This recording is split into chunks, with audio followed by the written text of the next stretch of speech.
Hello बच्चों, क्या हाल चाल। आ गए हैं एक और नए माइंड मैप सेशन के साथ। तो यहाँ पे अपनी इलेक्ट्रोस्टैट्स की यूनिट अभी स्टार्ट होने वाली है। एज यू नो, अपन ने मैग्नेटिज्म की यूनिट कंप्लीट कर ली है और बीच में वेव ऑप्टिक्स का भी एक लेक्चर आया था। तो अभी अपना माइंड मैप सेशन में अपन इलेक्ट्रोस्टैट्स को कंप्लीट करने वाले हैं। उसमें से पहला चैप्टर आपका होता है इलेक्ट्रिक चार्जेस एंड फील्ड्स का आपका चैप्टर होता है। एक अच्छा चैप्टर है ये, और जनरली आप बहुत बार इसे रिवाइज कर लेते हो, इसलिए ये इजी चैप्टर एक होता है। ठीक है सर, ओके। तो मैग्नेटिज्म और इसमें कुछ ज्यादा एनालॉजी देखने को मिलती है। जैसे मैंने आपको मैग्नेटिज्म के भी माइंड मैप्स में बताया था कि दोनों में काफी एनालॉजी होती है। ठीक है सर, स्टार्ट करें। यस, तो पहली बात अपने को डिस्कस करनी है, दैट इज चार्ज के बारे में। चार्ज क्या होता है? चार्ज एक प्रॉपर्टी होती है जिसके वजह से अपन इलेक्ट्रिक फील्ड को प्रोड्यूस कर सकते हैं। चार्ज की वजह से ही इलेक्ट्रिक फील्ड आपके पास आती है। तो ये एक प्रॉपर्टी होती है, that is inherent property of the body due to which it can produce electric field. ठीक है, इंपॉर्टेंट पॉइंटर्स क्या है सर? ये हमारे पास एक स्केलर क्वांटिटी होती है। Charge is a scalar quantity. Simply अपन इससे स्केलर एडिशन कर सकते हैं, मतलब एल्जेब्रिकली अपन इसे ऐड कर सकते हैं। हाँ सर, समझ में आ गई बात? ओके। तो आपके पास दो टाइप्स के चार्जेस आपको देखने को मिलते हैं, दैट इज पॉजिटिव चार्ज और नेगेटिव चार्ज। पॉजिटिव चार्ज का मतलब क्या होता है? लॉस ऑफ इलेक्ट्रॉन्स, मतलब इलेक्ट्रॉन्स का लॉस होना। तो मैं पॉजिटिव हो जाऊंगा, मेरे से इलेक्ट्रॉन्स निकल गए, लेकिन प्रोटॉन तो मेरे पास है, क्योंकि प्रोटॉन्स आपके जो होते हैं न्यूक्लियस के अंदर होते हैं, इसलिए वो मूव नहीं करते। इसलिए इलेक्ट्रॉन्स के ट्रांसफर की वजह से ही आपकी मेन चार्ज आता है। तो पहले आपको समझने की वजह से आपको ये समझना चाहिए कि चार्ज किसकी वजह से आता है। एक बॉडी पे चार्ज क्यों आया? क्योंकि इलेक्ट्रॉन्स की वजह से। अगर एक बॉडी पे ज्यादा इलेक्ट्रॉन्स है, एक बॉडी पे एक्सेसनेस ऑफ इलेक्ट्रॉन्स है, तो अपन उसे क्या कहेंगे? नेगेटिव चार्ज कहेंगे। एक बॉडी पे डेफिशिएंसी ऑफ इलेक्ट्रॉन्स है, तो अपन उसे पॉजिटिवली चार्ज कहेंगे। तो चार्ज का मेन रीजन क्या हो सकता है? आपको पूछा जा सकता है कि मेन रीजन चार्ज का क्या होता है? That is transfer of electrons is the main reason of the charge. ठीक है, बात समझ में आई?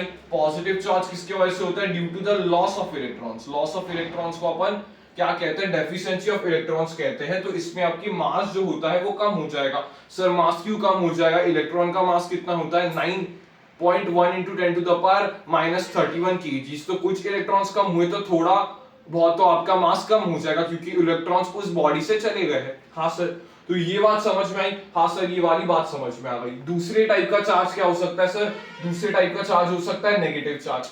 नेगेटिव चार्ज किसके वजह से आता है sir? Positive charge loss of electrons की वजह से आ रहा था, या फिर डेफिशिएंसी ऑफ इलेक्ट्रॉन्स की वजह से आ रहा था। तो जो नेगेटिव चार्ज होगा वो किसके वजह से आएगा सर? वो आएगा गेन ऑफ इलेक्ट्रॉन्स की वजह से। वो किसकी वजह से आएगा? गेन ऑफ इलेक्ट्रॉन्स की वजह से।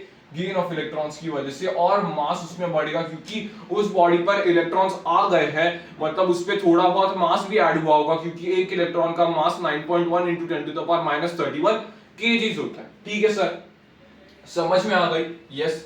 उसके बाद जो आपके पास फंडामेंटल होता है, जो सबने पढ़ा होगा आपके इस छोटे क्लासेस में, दैट इज जो लाइट चार्जेस आपके पास होते हैं वो रिपेल करते हैं, वेरस अनलाइक चार्जेस आपके पास अट्रैक्ट करते हैं। सर ऐसा क्यों होता है? Due to the force. Force को क्या कहेंगे? कूलम्स फोर्स, जो अपन इस चैप्टर में देखेंगे। ठीक है, तो आपको ये समझना पड़ेगा कि लाइट चार्जेस क्या करते हैं? रिपेल करते हैं, वेरस जो अनलाइक चार्जेस होते हैं वो अट्रैक्ट करते हैं एक दूसरे को। ठीक है, ये वाली बात समझ में आ गई? हाँ सर, ये वाली बात तो काफी इजी थी। ओके, उसके बाद एक इंपॉर्टेंट पॉइंट आता है जहां से कहां ना कहां सवाल बनने के चांसेस होते हैं। छोटे सवाल एमसीक्यूज में पूछे जा सकते हैं कि चार्ज की प्रॉपर्टीज क्या होती है। तो चार्ज आपके पास क्वांटाइज्ड होता है। चार्ज क्वांटाइज्ड का मतलब क्या होता है? चार्ज आपका फिक्स्ड इंटीग्रल मल्टीपल में होगा, मतलब जो आपका ये n होगा वो 1 2 3 में आपके पास हो सकता है, क्योंकि ट्रांसफर ऑफ अपन इलेक्ट्रॉन्स कर रहे हैं। अगर मैं एक बॉडी, मेरे से एक इलेक्ट्रॉन गया तो मेरे पास प्लस ई चार्ज आ जाएगा। क्यों सर? क्यों? क्योंकि मेरे पास एक इलेक्ट्रॉन चला गया, मतलब एक इलेक्ट्रॉन का चार्ज कितना होता है? इतना होता है 1.6 into 10 to the power -19 coulomb. अपन इसे कहते हैं, ये उनका चार्ज होता है ये वाला। ठीक है, तो अगर मेरे से एक इलेक्ट्रॉन चला गया तो इतना मेरे पे पॉजिटिव चार्ज आ जाएगा, that is 1.6 into 10 to the power -19 coulomb. अगर एक इलेक्ट्रॉन मेरे पे आया तो वो कितना हो जाएगा सर? आप पे एक इलेक्ट्रॉन आ रहा है तो नेगेटिव चार्ज होगा, that is -1.6 into 10 to the power -19 coulomb मेरे पास आ जाएगा। हाँ सर, आपके पास वो आ जाएगा। अगर मैं बात करता हूं कि क्या मेरे पास हाफ इलेक्ट्रॉन आ सकता है? क्या मेरे पास हाफ इलेक्ट्रॉन आ सकता है? नहीं सर, एक तो फुल इलेक्ट्रॉन आएगा, नहीं तो फुल इलेक्ट्रॉन जाएगा, 2 इलेक्ट्रॉन आएंगे, 2 इलेक्ट्रॉन जाएंगे। तो यहाँ पे n आपके पास क्या हो जाएगा, एक इंटीजर होने वाला है। n आपके पास क्या हो जाएगा, इंटीजर होने वाला है। ठीक है, ये बात समझ लो। यस, तो जो इलेक्ट्रॉन्स का लेन देन होता है वो आपका कैसे होगा सर, वो आपका इंटीग्रल मल्टीपल में होता है। अगर आपसे पूछा जाए कि एक बॉडी पे चार्ज होता है, एक बॉडी पे चार्ज है कुछ तो +3/5 E, तो क्या वो चार्ज वैलिड होगा? नहीं सर, क्योंकि 3/5 मतलब इलेक्ट्रॉन तो फ्रैक्शन में नहीं हो सकता, इसलिए वो चार्ज क्या होगा, it will be not valid, it will not be valid. ठीक है, ये बात समझ में आ गई।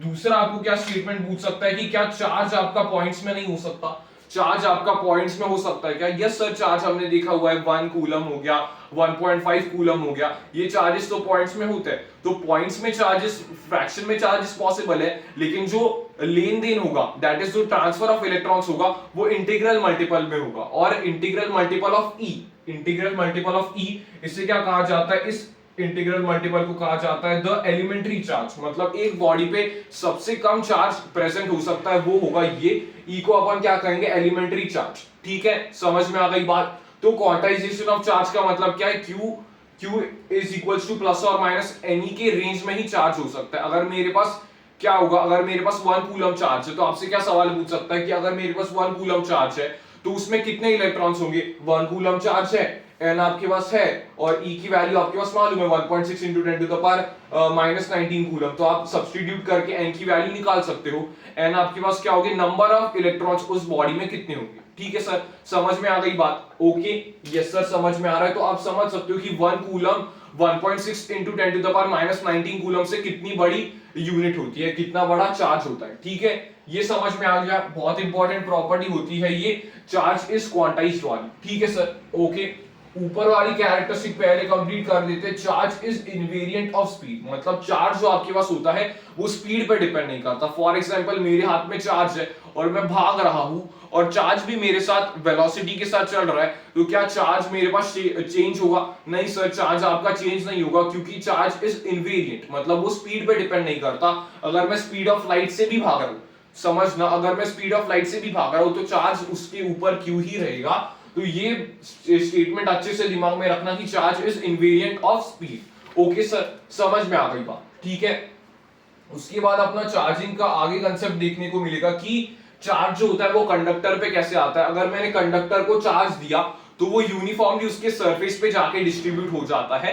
वेरस इंसुलेटर्स में क्या होता है, आप खुद रिकॉल कर सकते हो सर, इंसुलेटर्स में वैसे होता है कि जहां पे अपन ने चार्ज दे दिया वहां पे ही चार्ज रहेगा, मतलब पॉइंटेड सरफेसेस होते हैं वहां पे चार्ज अट्रैक्टेड होता है। ठीक है सर, तो कंडक्टर्स में आपके पास क्या होगा, कंडक्टर्स में पूरा चार्ज होगा वो सरफेस के ऊपर यूनिफॉर्मली डिस्ट्रीब्यूट हो जाएगा। इंसुलेटर पे जिस पॉइंट पे अपन ने चार्ज दिया उस पॉइंट पे ही चार्ज आके रह जाएगा। ठीक है, ये 2 पॉइंट सबको समझ में आ गए? हाँ सर, ये पॉइंट समझ में आ गए। ओके, अभी छोटी मोटी बातें कर लेते हैं sir. SI unit of charge क्या होती है? जैसे मैं अभी कह रहा था, SI unit of charge is coulomb. SI unit क्या होती है? कूलम होती है, एसआई यूनिट होती है। ठीक है, ओके सर। उसके बाद आपको पूछा जा सकता है सीजीएस यूनिट। सीजीएस यूनिट आपसे पूछा जा सकता है, चार्ज का सीजीएस यूनिट क्या होता है? Stat coulomb. स्टैट कूलम कहते हैं अपन इसे, या फिर ईएसयू कहते हैं, दैट इज इलेक्ट्रोस्टैटिक यूनिट। ईएसयू भी अपन इसे कह देते हैं। ठीक है, समझ में आ गई बात? ईएसयू भी अपन इसे कहते हैं। ठीक है, समझ में आ रही बात? क्या कह सकते हैं? ईएसयू भी कह सकते हैं। लार्जेस्ट यूनिट क्या होगी, सबसे बड़ी यूनिट क्या होगी? चार्ज की सबसे बड़ी यूनिट होती है फैराडे। सर ये तो साइंटिस्ट के बारे में अपन ने ईएमआई में पढ़ा है, फैराडे, उनकी वजह से ये आपके पास, उनके नाम पे ही आपके पास यूनिट होती है, दैट इज फैराडे। ये अपन इलेक्ट्रोकेमिस्ट्री में देखते हैं कि 1 faraday is equals to 96500 coulombs. ठीक है, क्या कोई मुझे डेफिनेशन कमेंट कर सकता है 1 फैराडे की? अगर जिसने भी सही डेफिनेशन कमेंट की होगी उससे मैं आगे वाले लेक्चर में उसका नाम लेने वाला हूं कि भाई इस व्यक्ति ने सही डेफिनेशन दी थी। ठीक है, तो आपको क्या करना है, होमवर्क आपके पास क्या होगा कि फैराडे की जो डेफिनेशन है वो आपको कमेंट करनी है। ठीक है, तो फैराडे कितना होता है? 96500 कूलम होती है। ठीक है, ओके सर, समझ में आ गई। तो एक कूलम कितना होता है? एक कूलम को अगर मैं ईएसयू में लिखना चाहूंगा तो 1 coulomb is equals to 3 into 10 to the power 9 ESU. 1 coulomb is equals to 3 into 10 to the power 9 ESU आपको यहाँ पे देखने को मिलता है। हाँ, ये आपको थोड़े कन्वर्जिंग फैक्टर्स आपको याद रखने होंगे, जनरली इससे सवाल बनता नहीं है, इसकी जरूरत इतनी पड़ती नहीं है, लेकिन थियोरी के लिए अपन यहाँ पे थियोरी पॉइंट्स भी रिवाइज करेंगे, ठीक है सर। ओके, उसके बाद आपके पास एक प्रॉपर्टी होती है कि नेट चार्ज जो एक सिस्टम का होता है, नेट चार्ज एक सिस्टम का क्या होता है, कंजर्व्ड होता है। नेट चार्ज आपका क्या होता है, सिस्टम का कंजर्व्ड होता है। सर इसका मतलब क्या होता है, क्या टोटल दोनों पे ऊपर चार्ज सेम रहेगा? नहीं, चार्ज कंजर्व मतलब पूरे सिस्टम का नेट चार्ज कंजर्व होता है। नेट यहाँ पे इंपॉर्टेंट शब्द है, net charge is conserve. Net charge conserve होने का मतलब क्या होता है, नेट चार्ज कंजर्व होने का मतलब क्या होता है, एक बार ध्यान से यहाँ पे देख लो। ये अगर मेरे पास Q1 चार्ज है, ये अगर मेरे पास Q2 चार्ज है, तो इस सिस्टम का चार्ज कितना हो जाएगा सर, Q1 प्लस Q2 इस सिस्टम का चार्ज हो जाएगा। इस सिस्टम का चार्ज क्या हो जाएगा, Q1 प्लस Q2 इसका चार्ज हो जाएगा। हाँ सर, अगर मैं इन दोनों को कांटेक्ट में लाता हूं, इन दोनों को कांटेक्ट में लाता हूं, अगर ये कंडक्टिंग है, अगर ये कंडक्टिंग है तो इसमें कुछ चार्ज का लेन देन होगा, जिसके पास ज्यादा चार्ज होगा वो दूसरे को चार्ज करेगा और ऐसे आपके पास ट्रांसफर हो जाएगा। अगर ये कंडक्टर्स है तो अगर मैंने टच कर दिया और ऐसे रख दिया तो आपके पास अभी भी नेट चार्ज क्या होगा सिस्टम का, अभी भी नेट चार्ज सिस्टम का क्या हो जाएगा, कंजर्व होना चाहिए। तो Q1 dash plus Q2 dash वो आपका इनिशियल टोटल चार्ज के बराबर आना चाहिए। ये सबसे इंपॉर्टेंट होता है। अब तक मैंने दो इंपॉर्टेंट चीजें बताई कि चार्ज जो है वो स्पीड पे डिपेंड नहीं करता, और दूसरी इंपॉर्टेंस आपके पास क्या होनी चाहिए, दूसरी इंपॉर्टेंस आप यहाँ पे दोगे कि नेट चार्ज जो सिस्टम का होता है वो कंजर्व्ड होता है। मतलब अगर इनिशियली मेरे सिस्टम में दो चार्ज पार्टिकल्स है जिनका चार्ज है Q1 और Q2, तो उस सिस्टम का चार्ज कितना हो गया, Q1 प्लस Q2 उसका चार्ज हो गया। अगर दोनों को मैंने कांटेक्ट में लाके फिर से सेपरेट कर दिया कि तो दोनों में कुछ रीडिस्ट्रीब्यूशन ऑफ चार्जेस हुए होंगे, ठीक है, तो एक का सपोज चार्ज हो गया Q1 डैश और एक का हो गया Q2 डैश, तो आपके पास वो इक्वल आना चाहिए Q1 प्लस Q2 से। इसका मैं एग्जांपल बताऊंगा अभी ही, इसी पेज पे मैं इसका एग्जांपल बता दूंगा, कोई टेंशन की जरूरत नहीं है, ठीक है। ये वाली बातें समझ में आ गई? हाँ सर, ये वाली बातें समझ में आ गई। ओके, तो यहाँ पे अपन पहले ये वाला पॉइंट कवर कर लेते, दैट इज स्पेसिफिक चार्ज। नीचे लिखा हुआ है ये वाला पॉइंट है स्पेसिफिक चार्ज। शॉर्ट नोट्स बनाने थे इसलिए थोड़ा नीचे मैंने यहाँ पे लिखा है, ठीक है। तो specific charge is equals to Q by M। Q by M आपके पास क्या होता है सर, Q जब भी अपन स्पेसिफिक शब्द यूज करते हैं, जैसे कि स्पेसिफिक जब भी अपन शब्द यूज करते हैं, जैसे 11th में भी स्पेसिफिक के टर्म्स आते हैं, जैसे स्पेसिफिक हीट कैपेसिटी वगैरह, तो तभी अपन मास से डिवाइड करते हैं, तभी अपन क्या करते हैं, मास से डिवाइड करते हैं। तो स्पेसिफिक टर्म में अपन मास से डिवाइड करते हैं, तो स्पेसिफिक चार्ज का मतलब क्या होता है, Q बाय M। तो ये आप याद रख सकते हो, स्पेसिफिक चार्ज का मतलब क्या होता है, Q बाय M। अगर आपसे कोई चार्ज दे दिया तो उसका ये होता है। सर चार्ज और मास में क्या रिलेशन होता है, एक इंपॉर्टेंट रिलेशन होता है जो यहाँ पे लिखा हुआ नहीं है, लेकिन कंसेप्चुअली अच्छा रिलेशन होता है कि जो चार्ज अपन ने दिया है, charge can not exist without mass. मतलब एक बॉडी पे चार्ज, मास अगर मास नहीं है उस पे तो उस पे चार्ज भी नहीं होगा, तो चार्ज कैन नॉट, आप ऐड कर सकते हो, charge can not exist without mass but mass can exist without charge. जैसे न्यूट्रल बॉडीज में यस, तो चार्ज जो है वो मास के बिना अधूरा है, मास के बिना वो एग्जिस्ट नहीं कर सकता, ठीक है। तो स्पेसिफिक चार्ज का मतलब क्या होता है, Q बाय M, ठीक है। ओके सर जी, समझ में आ गई बात। यहाँ पे एस स्टार क्वेश्चन, सर आपने यहाँ पे क्या लिखा हुआ है, एस स्टार क्वेश्चन में आपको पढ़ के बताता हूँ। इफ वेलोसिटी बढ़ाई है तो स्पेसिफिक चार्ज पे क्या फर्क पड़ेगा, इफ वेलोसिटी बढ़ाई है तो स्पेसिफिक चार्ज पे क्या फर्क पड़ेगा, ये क्वेश्चन यहाँ पे नीचे लिखा हुआ है। तो पॉज करके आप इसका आंसर दे सकते हो, पॉज करके आप इसका आंसर दे सकते हो, ठीक है, ट्राई करो।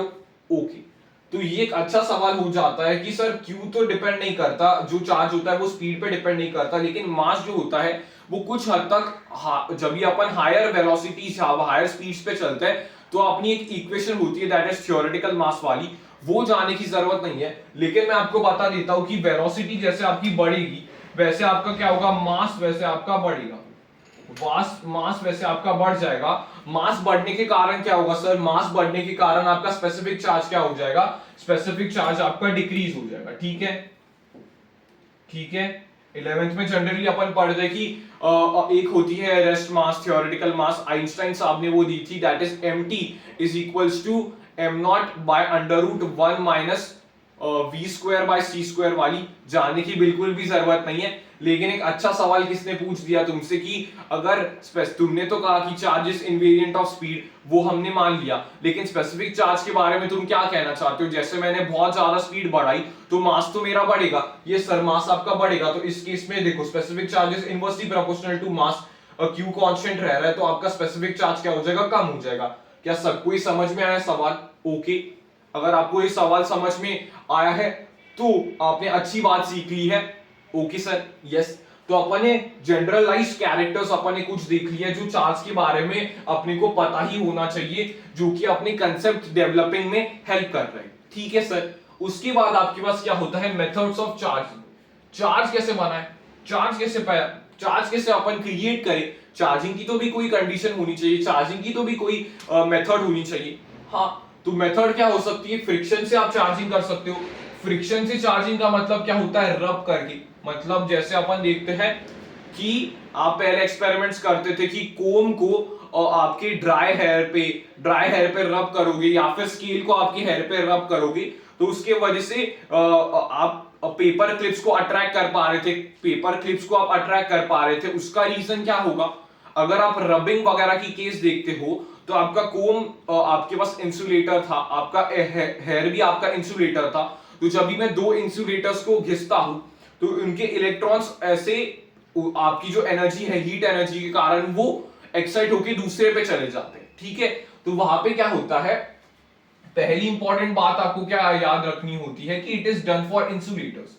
मतलब पूछा जा सकता है सीधा सीधा आपको कि जो फ्रिक्शन में चार्जिंग की मेथड होती है फ्रिक्शन से, वो किसके लिए की जाती है, तो वो किसके लिए की जाती है, वो इंसुलेटर्स के लिए की जाती है। जैसे अगर ये दो मेरे पास चीज है और मैं दोनों को ऐसे रब कर रहा हूं तो ये दोनों इंसुलेटर्स है और रबिंग की वजह से मैं यहाँ पे चार्जेस क्रिएट करने की कोशिश कर रहा हूं। ठीक है सर, समझ में आ गया बात। यहाँ पे क्या होता है, अगर मैं रब कर रहा हूं, अगर इसके इलेक्ट्रॉन्स इसके ऊपर आ गए तो इसके ऊपर पॉजिटिव चार्ज आ जाएगा और इसके ऊपर नेगेटिव चार्ज आ जाएगा, मतलब equal and opposite charges distribute हो जाते हैं। अगर इसके कितने दो इलेक्ट्रॉन्स चले गए इसके ऊपर तो ये -2e इस पे ऊपर चार्ज आ जाएगा और इस पे +2e चार्ज आ जाएगा, मतलब इक्वल एंड ऑपोजिट चार्जेस यहाँ पे आपके डिस्ट्रीब्यूट हो जाते हैं। इक्वल एंड ऑपोजिट चार्जेस आपको यहाँ पे देखने को मिलते हैं। ठीक है, समझ में आ गई बात? यस सर, ये तो काफी इजी कॉन्सेप्ट था। हाँ, यही उसके कॉन्सेप्ट है, बाकी कुछ इसमें एक्स्ट्रा जाने की जरूरत नहीं है। ठीक है, उसके बाद आपके पास क्या होता है, कंडक्शन। कंडक्शन मतलब जैसे आपकी इलेक्ट्रिसिटी कंडक्ट होती है वैसे आपका चार्ज फ्लो करता है। चार्ज आपका भी फ्लो कर सकता है जब भी अपन कांटेक्ट में रखें। चार्ज का फ्लो कभी होगा जब भी कांटेक्ट में रख सकते हो, या फिर वायर्स में भी आपका फ्लो होता है चार्ज, क्योंकि आपकी कंडक्टिंग वायर होती है, अपन कहते हैं उसे। ठीक है, फॉर कंडक्टर्स जैसे आपके पास आ जाएगा, कंडक्टर्स में क्यों सर, उसके ऊपर फ्री इलेक्ट्रॉन ज्यादा होते हैं। कंडक्टर्स आपके हाईली अच्छे, उसके ऊपर high number of free electrons उनके पास होते हैं, इसलिए वो कंडक्टिविटी की प्रॉपर्टी शो करते हैं अच्छी। ठीक है सर, तो कंडक्टर्स के लिए क्या होता है, कंडक्शन अपन कर सकते हैं बॉडीज को टच करके ही आपका कंडक्शन होगा। ठीक है सर, इसके बारे में डिटेल में थोड़ा बताइए। यस, इसके ऊपर यहाँ पे पूरी बातें मैंने लिखी हुई है, तो टेंशन की आपको जरूरत नहीं है सर, टेंशन लेने की यहाँ पे पूरा आपके लिए लिखा हुआ। ठीक है, उसके बाद आता है इंडक्शन की वजह से। तो इंडक्शन से आप एक शब्द समझ सकते हो, दैट इज इंड्यूस करवाना। मतलब मैं क्या करवा रहा हूं, चार्ज को इंड्यूस करवा रहा हूं, तो ये शब्द आप पकड़ लो। इंडक्शन के ऊपर एक छोटा सा मैंने एक फिगर बना के आपको पूरा कवर करने की कोशिश की है। इंडक्शन तो टेंशन मत लेना यहाँ पे भी। सर इसमें क्या डिफरेंट होगा, फॉर कंडक्टर्स ये किया जा सकता है, जनरली कंडक्टर्स के लिए होता है, लेकिन अगर आपको किताबों वगैरह में डाइलेक्ट्रिक्स देखने को मिलेंगे तो वो भी कुछ हद तक कर सकते हैं। ठीक है, तो फॉर कंडक्टर्स देखने को मिलता है। ओके सर, कंडक्टर्स को देखने को मिलेगा। बॉडीज आर नॉट टच, मतलब इसमें और इसमें क्या डिफरेंस था सर, जो कंडक्शन है उसमें बॉडीज को टच करना पड़ता था, मतलब बॉडीज को कनेक्ट करना पड़ रहा है, वेरस इंडक्शन में आपके पास बॉडीज आपके टच नहीं होंगी। ठीक है सर, ओके सर, समझ में आ गया बात? यस, तो पहले इंडक्शन समझ लेते, उसके बाद ये कंडक्शन का एक छोटा सा एग्जांपल अपन पढ़ लेंगे। ओके सर जी, इंडक्शन क्या होता है, इंडक्शन आप देख लो यहाँ पे, इंडक्शन में क्या होता है, पहली बात रिकॉल करो क्या क्या होता था सर, ये कंडक्टर्स के लिए होता था। ओके, ये किसके वजह से होता था सर, ये इसके ऊपर कांटेक्ट में लाने की जरूरत नहीं है। ठीक है, समझ लो, अगर ये मेरे पास, यहां से समझ रहा हूं, ये मेरे पास एक रॉड यहाँ पे लिया हुआ है रेक्टेंगुलर सा, इसके ऊपर पूरा पॉजिटिव चार्ज है। यस सर, और ये दूसरा है जो कि अभी न्यूट्रल पड़ा हुआ है। दूसरा है जो कि अभी न्यूट्रल पड़ा हुआ है, इसके ऊपर पॉजिटिव चार्ज है, ये न्यूट्रल है, ठीक है। इन दोनों को मैं पास लाता हूं तो इसका पॉजिटिव चार्ज इलेक्ट्रॉन्स को अट्रैक्ट करेगा, नेगेटिवली चार्ज इलेक्ट्रॉन्स को अट्रैक्ट करेगा यहाँ पे, तो यहाँ पे नेगेटिव चार्ज इलेक्ट्रॉन्स आपके अट्रैक्ट हो गए इस तरफ, यस सर, इस तरफ आपके नेगेटिव इलेक्ट्रॉन्स आ गए, और ऑपोजिट की तरफ आपके पास डेफिशिएंसी ऑफ इलेक्ट्रॉन्स है, तो यहाँ पे आपका रिलेटिवली पॉजिटिव चार्ज क्रिएट हो गया, यस सर। अगर मैं इसी चीज को अर्थ करता हूं, अर्थ आपके पास क्या होता है, अर्थ आपका क्या होता है, सोर्स और सिंक ऑफ इलेक्ट्रॉन्स, बहुत सारे इलेक्ट्रॉन्स वो प्रोवाइड कर सकता है या फिर बहुत सारे इलेक्ट्रॉन्स वो ले सकता है। तो अर्थ अभी आपका क्या करेगा, अर्थ अभी इसका पॉजिटिव चार्ज को कम करने के लिए यहाँ पे इलेक्ट्रॉन्स प्रोवाइड कर देगा इसे, और इस चार्ज को ये हटा देगा कंप्लीटली, इस चार्ज को, पॉजिटिव चार्ज को कंप्लीटली हटा देगा अर्थ की वजह से। समझना, यहाँ पे ये था पॉजिटिव चार्ज, ये था पॉजिटिव चार्ज, ये था न्यूट्रल, पास लाया, पॉजिटिव है, इसने यहाँ पे नेगेटिव चार्ज लाया, नेगेटिव चार्ज यहाँ पे अट्रैक्ट करने की कोशिश की, अभी भी वो न्यूट्रल ही है, अभी भी वो न्यूट्रल ही है ये वाला, लेकिन इसके ऊपर चार्ज सेपरेशन देखने को मिला है, यहाँ पे नेगेटिव चार्ज इलेक्ट्रॉन्स की वजह से आए, रिलेटिवली इस वाले सरफेस पे पॉजिटिव चार्ज आ जाएगा, इससे मैंने अर्थ कर दिया इस साइड से, तो अर्थ करने के कारण जो पॉजिटिव चार्ज है वो अर्थ ने उसे पूरा अपने अंदर समा लिया, और यहाँ पे नेगेटिव चार्ज आ जाएगा, यहाँ पे नेगेटिव चार्ज आ जाएगा अर्थ करने के कारण। ओके सर, तो यहाँ पे नेगेटिव चार्ज आ जाएगा, अर्थ यहाँ पे इंपॉर्टेंट टर्म होता है, अर्थिंग आपको यहाँ पे करनी पड़ती है। तो क्यूबी पे ऊपर अगर आपको कोई चार्ज पूछे, सर क्यूबी का चार्ज क्या होगा, जितना इसमें था उतना ही नेगेटिव यहाँ पे चार्ज आ जाएगा, इसे कहते हैं इंडक्शन। इंडक्शन मतलब एक चीज ने दूसरे चीज के ऊपर चार्ज इंड्यूस करवा दिया, भले ही वो ऑपोजिट नेचर का हो, लेकिन वो इंड्यूस तो हो गया, हाँ गुरुजी इंड्यूस हो गया, ठीक है। तो इंडक्शन अपने को समझ में आया अच्छे से, यस सर, इंडक्शन समझ में आ गया, ओके। तो यहाँ पे आपके पास कंडक्शन का आपके पास एग्जांपल आप यहाँ पे देख सकते हो क्या होता है। यहाँ पे मैंने कुछ टर्म्स लिखे हुए हैं, Q1 आपके पास इनिशियल चार्ज हो जाएगा 1 पे ऊपर, Q2 आपके पास क्या है, इनिशियल चार्ज ऑन 2, रेडियस आपका 1 के ऊपर R1 है, और ये R2 आपके पास है। Q1 फाइनल चार्ज होगा 1 पे, और Q2 dash will B final charge on ये, ठीक है। यहाँ पे क्या कर दिया, Q1 इसका चार्ज है, Q1 इसका चार्ज इसकी रेडियस R1 है, Q2 इसका चार्ज इसकी रेडियस R2 है। तो अगर मैंने इन दोनों को कनेक्ट करके दोनों को पास लाके छोड़ दिया, पास लाके दूर करवा दिया, तो यहाँ पे क्या हो जाएगा sir, net charge will be conserve, net charge will be conserve, okay sir. तो यहाँ पे क्या होगा, फाइनल चार्ज क्या हो जाएगा दोनों पे, Q1 डैश क्या हो जाएगा सर, Q1 डैश क्या हो जाएगा, R1 by R1 plus R2 bracket the net charge Q1 plus Q2, ठीक है, समझ में आ गया। इससे कैसे लिखते हैं, ये Q1 डैश जो आपके पास होगा वो आपके रेडियस के प्रोपोर्शनल होता है, मतलब चार्ज जो एक सरफेस पे आता है वो उसके रेडियस के प्रोपोर्शनल होता है स्फीयर्स के केस में, ठीक है। तो यहाँ पे क्या हो जाएगा, Q1 डैश कितना आ जाएगा सर, उसका रेडियस क्या था R1 बटा total radius R1 plus R2 bracket में Q1 प्लस Q2, ठीक है, समझ में आ गई बात, यस सर, बात समझ में आती है। Q2 क्या हो जाएगा, सेम एनालॉजी से निकाल सकते हो क्या सर, Q2 क्या हो जाएगा, Q2 dash will be R2 by R1 plus R2 bracket Q1 plus Q2, ठीक है।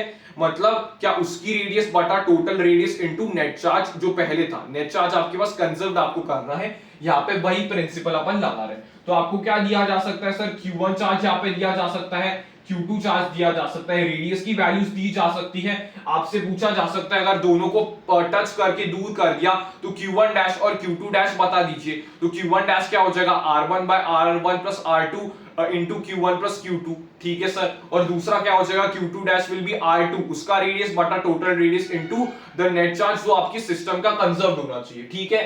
तो ये कंडक्शन में समझ में आ गया, कंडक्शन में आपको यही यूज करना है, कंडक्शन में आपके पास यही यूज करना है, ठीक है, समझ में आ गई बात, यस सर। सर आप यहाँ पे एग्जांपल बताने वाले थे, यस बिल्कुल एग्जांपल बताता हूं। यहाँ पे देखना, अगर इस Q1 पे मैंने प्लस Q चार्ज था, सपोज इस Q1 पे प्लस Q चार्ज है, इसके ऊपर सर, इसके Q2 के ऊपर सर जीरो चार्ज है, सपोज ये न्यूट्रल है, इसके ऊपर जीरो चार्ज है, Q1 पे प्लस Q, इस पे Q2 पे जीरो, दोनों को मैंने टच कर लिया।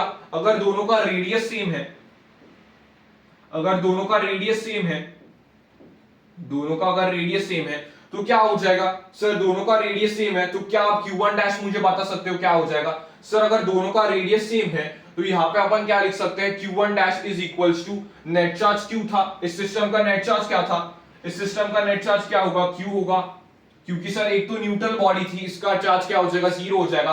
अगर मैंने दोनों को टच कर दिया, दोनों का रेडियस सेम है, तो Q1 डैश क्या हो जाएगा sir, R by 2R into Q, तो ये क्या हो जाएगा Q बाई 2। यहाँ पे देखना इसका क्या आ जाएगा, Q बाई 2 आ जाएगा, और Q2 डैश भी क्या आ जाएगा सर, Q बाई 2 आ जाएगा। दोनों को ऐड करके देखो, नेट चार्ज आपके पास कंजर्व्ड है। तो पहले आपको क्या हुआ होगा सर, पहले ही कुछ कॉम्प्लिकेटेड चीज आपने बताई है, पहले आपको लगा होगा जब भी मैं बता रहा था तो कुछ कॉम्प्लिकेटेड चीज है, लेकिन जब भी आपने एग्जांपल से इसे डीकोड किया तो आपको पता चला हाँ सर आप ये बात कर रहे थे कि टोटल जो सिस्टम का चार्ज होता है वो हमेशा कंजर्व्ड होता है, total net charge of the system is always conserved. यहाँ पे सिस्टम का शब्द और नेट चार्ज का शब्द यहाँ पे बहुत इंपॉर्टेंट होने वाला है, ठीक है। तो आपने देखा होगा कि जब भी अपन ये मेरे पास अगर 2Q चार्ज है और ये न्यूट्रल है, तो टच करते हैं तो एक में Q हो जाता है, दूसरे में Q हो जाता है। क्यों? क्योंकि उनकी रेडियस सेम होती है। क्यों? क्योंकि उनकी रेडियस सेम होती है। सर अगर रेडियस अलग अलग होगी तो अलग अलग डिस्ट्रीब्यूशन होगा ऐसे। तो अगर रेडियस सेम हो गया तो वो तो सिंपल हलवा सवाल बन गया कि दोनों में डिस्ट्रीब्यूट कर दो, दोनों में डिस्ट्रीब्यूट कर लो। सर अगर इसमें भी कुछ चार्ज होगा, देखो इसमें अगर Q चार्ज है, इसमें अगर Q चार्ज है, इसमें अगर Q चार्ज है, तो सर फ्लो ही तो नहीं करेगा, चार्ज कोई डिफरेंस नहीं, ठीक है। इसमें अगर 2Q चार्ज है, इसमें अगर 3Q चार्ज है, तो आखिरी आपस में चार्ज क्या हो जाएगा सर, इक्वली बढ़ जाएगा आपस में चार्ज। तो वो कितना हो जाएगा, क्योंकि उनका रेडियस सेम है, रेडियस सेम है इसलिए इक्वली बढ़ रहा है। तो रेडियस सेम है इसलिए इक्वली बढ़ेगा, तो 3Q प्लस 2Q बाई 2, मतलब एक पे चार्ज आ जाएगा 2.5Q, एक पे चार्ज आ जाएगा 2.5Q, ठीक 2.5Q, ठीक है, समझ में आ गया। तो जो चार्ज होता है एक सरफेस के ऊपर वो उसके रेडियस के प्रोपोर्शनल होता है। तो आप यहां पे ऐड कर सकते हो कि Q will be proportional to the radius. Simple सी बात मैंने यहां पे लिख दी है, सिंपल। ये सवाल आपको पूछा जा सकता है ज्यादा से ज्यादा हाई जाने के लिए, वरना वो आपको इक्वल रेडियस वाला सवाल पूछ देगा। इक्वल रेडियस के केस में क्या करोगे, आप दोनों को इक्वली बांट दोगे। इक्वली कैसे बांटोगे, अगर एक पे 7Q चार्ज है, एक पे 5Q चार्ज है, तो दोनों को मैंने कनेक्ट करके छोड़ दिया, तो R और R तो सेम है, तो मेरे पास टोटल चार्ज क्या हो जाएगा, टोटल चार्ज बटा 2 कर दो, टोटल चार्ज बटा 2 कर दो इक्वली बांटने के लिए, तो 12 कूलम बाई 2, मतलब दोनों के ऊपर 6 कूलम का चार्ज आ जाएगा, ठीक है। तो रेडियस सेम वाला यहाँ पे मैंने एक्सप्लेन कर दिया नेट चार्ज कंजर्वेशन की कॉन्सेप्ट में, ठीक है सर। ये वाली बात सबको समझ में आ गई? यस सर, ये वाली बात काफी ज्यादा कॉन्सेप्चुअल थी, ओके। तो यहाँ पे सम इंपॉर्टेंट टर्म्स जो आपको देखने को मिल सकते हैं, ये इंपॉर्टेंट टर्म्स होते हैं। 11th में भी आपने कहा ना कहा मास के साथ इन्हें पढ़ा होगा। सर लैम्डा क्या होता है, that is linear charge density. Lambda upon line के ऊपर डिफाइन करते हैं, that is Q by length. Lambda is the linear charge density, ठीक है, समझ में आ गई बात। सिग्मा क्या होता है, sigma is equals to Q by area, that is areal charge density, that is your areal charge density, समझ में आ गई बात। Yes sir. रो आपके पास क्या होता है, that is Q by V, that is your volume charge density. तो ये आप टर्म्स एक बार अच्छे से देख लो, इनका एप्लीकेशन आगे आपको देखने को मिलेगा, इलेक्ट्रिक फील्ड वगैरह में देखने को इनका मिलता है। तो lambda is equals to Q by L, that is your surface charge density, sorry that is your linear charge density. Sigma is equals to Q by A, that is your surface charge density, and rho is equals to Q by volume, that is your volume charge density, ठीक है। Important terms भी sir clear हो गए? हाँ sir, important terms भी clear हो गए, ठीक है। उसके बाद नीचे कुछ भी छोड़ने की मैंने कोशिश नहीं की है, इसलिए ये भी मुझे इंपॉर्टेंट थोड़ा लगा, दैट इज गोल्डीफ इलेक्ट्रोस्कोप, इसलिए मैंने यहाँ पे लाया है। गोल्डीफ इलेक्ट्रोस्कोप आपके पास क्या होता है, सिंपल आपकी गोल्ड्स के आपके पास दो थिन ऐसे पतले लीव्स की तरह नीचे होते हैं। यहाँ पे आप एक चार्ज को लगाते हो, या इंडक्शन की वजह से यहाँ पे लगा सकते हो, या फिर सीधा कनेक्ट कर सकते हो। तो यहाँ पे आपके पास क्या हो जाएगा, चार्ज आपका ये मेजर नहीं कर सकता, ये चार्ज को डिटेक्ट करता है। तो आप नेट पे जाके सर्च कर सकते हो कि ये कैसा दिखता है, तो आपको समझ में आ जाएगा कि ये जो है वो डिटेक्ट करता है चार्ज। ये क्या करता है, चार्ज को डिटेक्ट करता है, नॉट मेजर्स चार्ज। तो अगर आपने स्टेटमेंट देख ली कि मेजर करता है ये चार्ज को, तो गलत होगा, ये डिटेक्ट करता है चार्ज को, ठीक है, समझ में आ गया? Yes sir. उसके बाद divergence is directly proportional to magnitude of charge. जो आपके पास दो ऐसे आपके पास गोल्ड के पत्ते होते हैं, अगर उनके जो डाइवर्जेंस होता है, अगर इतना कुछ डाइवर्जेंस हो जाएगा ऐसा, ठीक है, ऐसा अगर डाइवर्जेंस हो जाएगा तो थोड़ा डाइवर्जेंस है, अगर Q ज्यादा होगा तो ऐसा डाइवर्जेंस हो जाएगा, क्योंकि डाइवर्जेंस जितना ज्यादा होगा उतना ज्यादा चार्ज होगा, ठीक है, समझ में आ गई बात। तो ऐसी बात आपको देखने को मिलती है कि यहां से सवाल पूछा जा सकता है कि divergence is directly proportional to the magnitude of charge, ठीक है, बात समझ में आ गई? ओके। ये पेज में देख लो, सारी चीजें मैंने आपको बता दी है एक पेज में, ठीक है। समझ में आ गई ये वाली बात? ओके सर, बात जो है वो काफी क्लियर लग रही है। तो बढ़ते हैं बेटा अपने अगली वाली पेज की तरफ।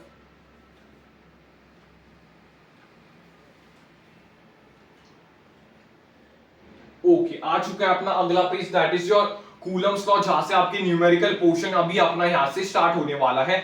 सिंपल लॉस होता है, इसलिए आप दिमाग में फीड करने की कोशिश करो। कूलम्स लॉ आपके पास क्या होता है? कूलम्स लॉ आपके पास क्या होता है? Q एक चार्ज होता है और एक स्मॉल चार्ज Q है, तो ये दोनों चार्जेस के बीच के इंटरैक्शंस के बारे में बताता है, दैट इज फोर्स के बारे में बताता है, वो बताता है, ठीक है सर। ये अगर देखो, ये प्लस क्यू चार्ज है, प्लस क्यू चार्ज है, दोनों आपके पास प्लस प्लस है, पॉजिटिव आपके क्या करेंगे, रिपेल करेंगे।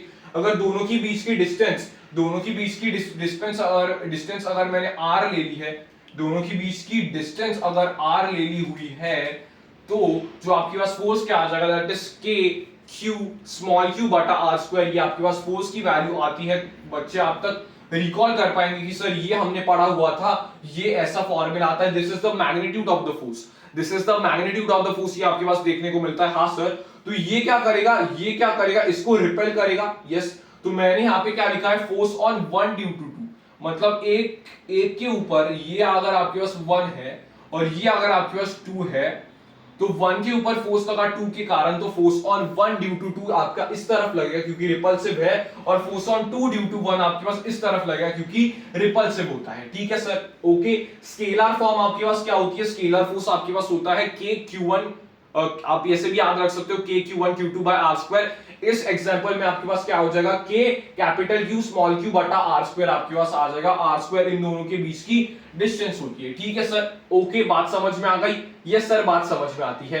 फॉलोज इनवर्स स्क्वायर लॉ, इसे अपन क्या कहते हैं, कूलम्स लॉ की अच्छी खासी आपकी एनालॉजी होती है gravitation, Newton's law of gravitation के साथ। दोनों सिमिलर लॉज होते हैं, अगर आपको याद होगा तो आप कनेक्ट कर पाओगे, ठीक है सर। ओके, तो फॉलोज इनवर्स स्क्वायर लॉ आपके पास देखने को मिलता है, मतलब ये डिस्टेंस के इनवर्सली प्रोपोर्शनल होता है स्क्वायर के, तो फॉलोज इनवर्स स्क्वायर लॉ इसे कहा जाता है।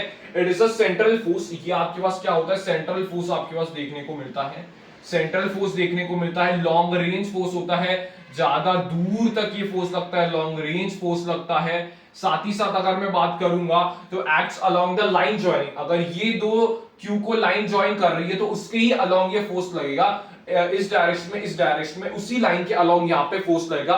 तो आप क्या कर सकते हो, अगर आपको फोर्स की डायरेक्शन पता करनी है तो पहले आपको देखना पड़ेगा कि नेचर ऑफ चार्जेस क्या होंगी। पॉजिटिव चार्ज होगा, पॉजिटिव पॉजिटिव होगा तो रिपल्शन होगा, पॉजिटिव नेगेटिव होगा तो अट्रैक्शन होगा, और दोनों को ज्वाइन करती हुई एक लाइन बना दो और उसी के ऊपर आप ये रिप्रेजेंट कर सकते हो कि अट्रैक्शन होगा या फिर रिपल्शन होगा। तो लाइन ज्वाइनिंग के अलोंग ये फोर्स लगता है, लाइन ज्वाइनिंग के अलोंग ये लगता है, acts along the line joining, ठीक है सर। ओके सर, बात पता चल गई, ठीक है। तो अगर ये फोर्स आपके पास क्या होती है sir, force is a vector quantity हमारे पास होती है, force is a vector quantity. तो वेक्टर क्वांटिटी का क्या मतलब है सर, उसके पास डायरेक्शन भी एसोसिएटेड होगी। आपने उसका मैग्नीट्यूड हमें बता दिया था, दैट इज के क्यू बाय आर स्क्वायर, अपने उसका मैग्नीट्यूड बता दिया था, लेकिन सर अपने डायरेक्शन नहीं बताया। तो अपन यहाँ पे क्या कर रहे हैं, आर वेक्टर यहाँ पे डिफाइन कर रहे हैं, या फिर आर कैप की डायरेक्शन कुछ इस डायरेक्शन में है, ये वाली डायरेक्शन जो रेड एरो है ये वाला, वो आपकी आर कैप की डायरेक्शन बता रहा है, ठीक है। अगर मैं फोर्स ऑन 1 ड्यू टू 2 पूछूंगा तो वो तो सर इस तरफ लग रहा है, इस तरफ लग रहा है, मतलब ये आर कैप के ऑपोजिट डायरेक्शन में लग रहा है, तो ये आपके पास ऐसा आ जाएगा, ठीक है। ये आपके पास ऐसा कुछ आ जाएगा, माइनस ऑफ आर कैप आप यहाँ पे ऐड कर सकते हो। सर हमें वेक्टर फॉर्म में आर वेक्टर के टर्म्स में दी होगी, आपने यहाँ पे गलत लिखी है शायद से, नहीं, आर वेक्टर्स के टर्म्स में अपन इसे कन्वर्ट कर सकते हैं। आर कैप आपके पास क्या होता है, अगर आपको याद है तो R cap is equals to R vector बटा आर।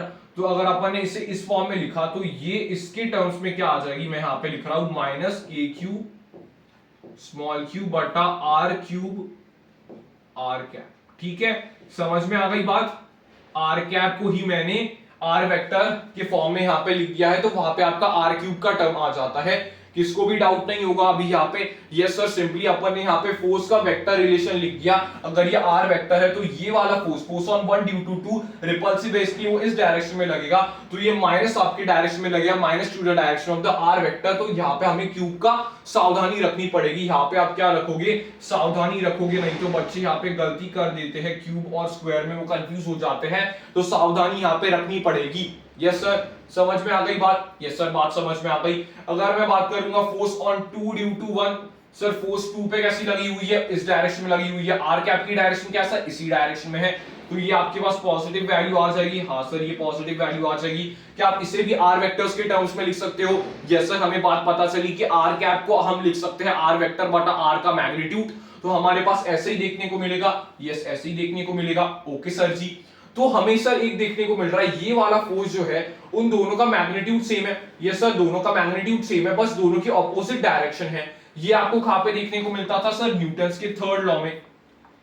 तो आपको क्या देखने को मिलेगा? ये न्यूटन्स के थर्ड लॉ को फॉलो कर रहे हैं, दैट इज फो वेक्टर। अगर मैं मैग्नीट्यूड की बात करूंगा तो मैग्नीट्यूड दोनों का सेम है, दैट इज के कैपिटल क्यू स्मॉल क्यू बटा आर स्क्वायर। लेकिन दोनों के वेक्टर्स अगर आप देखोगे तो वो एक दूसरे के नेगेटिव के साथ डील कर रहे हैं, क्योंकि नेगेटिव यहाँ पे क्या बता रहा है? उनकी डायरेक्शन एक दूसरे के ऑपोजिट होगी। ठीक है सर, डायरेक्शन एक दूसरे की सर ऑपोजिट होगी। ठीक है सर, यस, समझ में आ गई बात? तो ये आप याद रख सकते हो, न्यूटन्स थर्ड लॉ को ये फॉलो कर रहा है, एंड न्यूटन्स थर्ड लॉ को, एनटीएल को ये फॉलो कर रहा है, न्यूटन्स थर्ड लॉ को ये फॉलो करता है। ठीक है सर, समझ में आ गई बात? सो ये k की वैल्यू क्या होती है सर? आपने यहाँ पे मैग्नेटिज्म भी जो बच्चे पढ़ के आए हैं मैग्नेटिज्म में, मैंने क्या आपको याद दिलाया था? यस सर, आपने कहा था जब भी मैं मैग्नेटिज्म में k यूज करूंगा तो मैं म्यू नॉट बाय 4 पाई करूंगा, और जब भी मैं इलेक्ट्रोस्टैट्स में k के बारे में बात करूंगा तो मैं 1 बाय 4 पाई एप्सिलॉन नॉट की बात करूंगा। तो ये अपना आ चुका है K over here is the proportionality constant, अपन यहाँ पे लिखते हैं, लेकिन उसकी वैल्यू क्या होती है? That is 1 by 4 pi epsilon naught। 1 by 4 pi epsilon naught उसकी वैल्यू होती है। एप्सिलॉन नॉट को क्या कहा जाता है? Permittivity of free space. Free space की परमिटिविटी, एयर की परमिटिविटी, वैक्यूम की परमिटिविटी को अपन क्या कहते हैं? परमिटिविटी ऑफ फ्री स्पेस इसे कहा जाता है, that is epsilon naught. Epsilon naught. ठीक है सर, इसका अगर k की वैल्यू आपसे कोई पूछ ले तो एसआई यूनिट में ये सारी वैल्यूज जो भी मैं दे रहा हूं वो एसआई यूनिट में वैल्यूज होते हैं। एसआई यूनिट का मतलब क्या सर? चार्ज को कूलम्स में लेंगे, आर को मीटर में ले लेंगे, फोर्स अपना न्यूटन में आना चाहिए। यस, तो एसआई यूनिट में इसकी वैल्यू क्या होती है? 9 × 10⁻⁹। ये आपको याद रखना जरूरी है, बहुत इंपॉर्टेंट, वेरी इंपॉर्टेंट। ये आपको चीज याद रखनी जरूर इंपॉर्टेंट है कि k की वैल्यू क्या होगी? 9 × 10⁻⁹। 9 × 10⁻⁹ आपके पास वैल्यू जाएगी k is equals to 1 by 4 pi epsilon naught. Epsilon naught आपके पास क्या देखने को मिलेगा? Epsilon naught is equals to 8.85 × 10⁻⁻12 आपके पास देखने को मिलेगा। ये भी आपको एसआई यूनिट में देखने को मिलता है। एप्सिलॉन नॉट की वैल्यू क्या होगी? 8.85 × 10⁻⁻12। ये भी आपको एसआई यूनिट में देखने को मिलता है। ठीक है, कूलम्स लॉ के बारे में बात पता चल गई। हाँ सर, कूलम्स लॉ के बारे में बात पता चल गई। उसका मैग्नीट्यूड होगा k capital Q small q बटा r स्क्वायर होगा। वेक्टर भी अपन यहाँ पे समझ लिया, force is a vector quantity, तो वेक्टर के फॉर्म में भी लिखना होता है। साथ ही साथ हमें ये सर समझ में आ गया k क्या होता है? प्रोपोर्शनैलिटी कांस्टेंट होता है, उसकी एसआई यूनिट में वैल्यू होती है 9 × 10⁻⁹ होती है, और उसे कहा जाता है 1 by 4 pi epsilon naught, where epsilon naught is the permittivity of free space. Epsilon naught की वैल्यू क्या होती है? 8.85 × 10⁻⁻12 एसआई यूनिट में ही होगी। ठीक है सर, ओके। तो कूलम्स लॉ के बारे में और एक इंपॉर्टेंट पॉइंट यहाँ पे क्या दिया हुआ है? कूलम्स लॉ जो आपके पास होता है, it is valid for point charges, वो बस पॉइंट चार्जेस के लिए वैलिड होता है, और स्फेरिकल चार्ज डिस्ट्रीब्यूशन के लिए वैलिड होता है। अगर आपको याद है तो आप ये समझ सकते हो कि जो न्यूटन्स लॉस ऑफ ग्रेविटेशन था उसने भी यही स्टेटमेंट कही थी कि मैं पॉइंट चार्जेस के लिए वैलिड हूं और मैं स्फेरिकल चार्ज डिस्ट्रीब्यूशन के लिए स्फेरिकल मास डिस्ट्रीब्यूशन के लिए वैलिड हूं। यहां पे ये भी कह रहा है कि मैं पॉइंट चार्जेस के लिए, वहां पे मासेस आता था चार्ज की जगह पे, तो ये क्या कह रहा है? मैं पॉइंट चार्जेस के लिए वैलिड हूं और स्फेरिकल चार्ज डिस्ट्रीब्यूशन के लिए वैलिड हूं। यस सर, समझ में आ गया? Yes sir. दूसरी बात क्या है सर? ये क्या आपने यहां पे लिख दी है बात? Follows the principle of superposition. Superposition मतलब वेक्टर एडिशन का ये प्रिंसिपल फॉलो करता है, follows the principle of superposition. अगर आपके पास बहुत सारे चार्जेस इस सराउंडिंग में हो गया और आपको इस एक चार्ज पे फोर्स निकालना है, तो आप सारे फोर्सेस जो इसके ऊपर लग रहे हैं उसका आप वेक्टर सम करके इसके ऊपर नेट फोर्स बता सकते हो, जो आपका ऐसा होता है F net is equals to F1 vector plus F2 vector plus F3 vectors. पूरा यहाँ पे वेक्टर्स का रोल होता है जो आपको अच्छे से आना चाहिए, ठीक है सर। उसके बाद मल्टीपल चार्जेस के ऊपर एक सिंपल और अच्छी बात जिसे जनरली बच्चे कंफ्यूज हो जाते हैं या फिर इसे निग्लेक्ट करते हैं, ये आपके पास एक बहुत बढ़िया लाइन होती है, that is force between two charges. बस दो चार्जेस की बात करो, बहुत सारे चार्जेस होंगे इस ब्रह्मांड में, लेकिन ये चार्ज और ये चार्ज, इसका फोर्स जो होगा वो मीडियम पे डिपेंड नहीं करेगा, वो मीडियम पे डिपेंड नहीं करेगा, और अदर चार्जेस के ऊपर, इन दोनों के बीच का फोर्स अदर चार्जेस के ऊपर डिपेंड नहीं करेगा और मीडियम के बीच में डिपेंड नहीं करेगा, इन दोनों का फोर्स, ठीक है, बस इन दोनों का फोर्स, ठीक है। तो यहां पे क्या लिखा हुआ है, the force between two charges does not depend on the presence of other charges और मीडियम, और अदर चार्जेस और मीडियम पे ये डिपेंड नहीं करता। दो लोगों के बीच का, अगर ये एक आदमी है, ये एक आदमी है, उन दोनों के बीच का जो फोर्स होगा वो ना कि उन दोनों के मीडियम पे, लेकिन बहुत अलग अलग आपके पास चार्जेस होंगे तो उनके पे भी डिपेंड नहीं करता, उनका आपका कांस्टेंट रहता है, कुछ भी कर लो, ठीक है सर, ठीक है।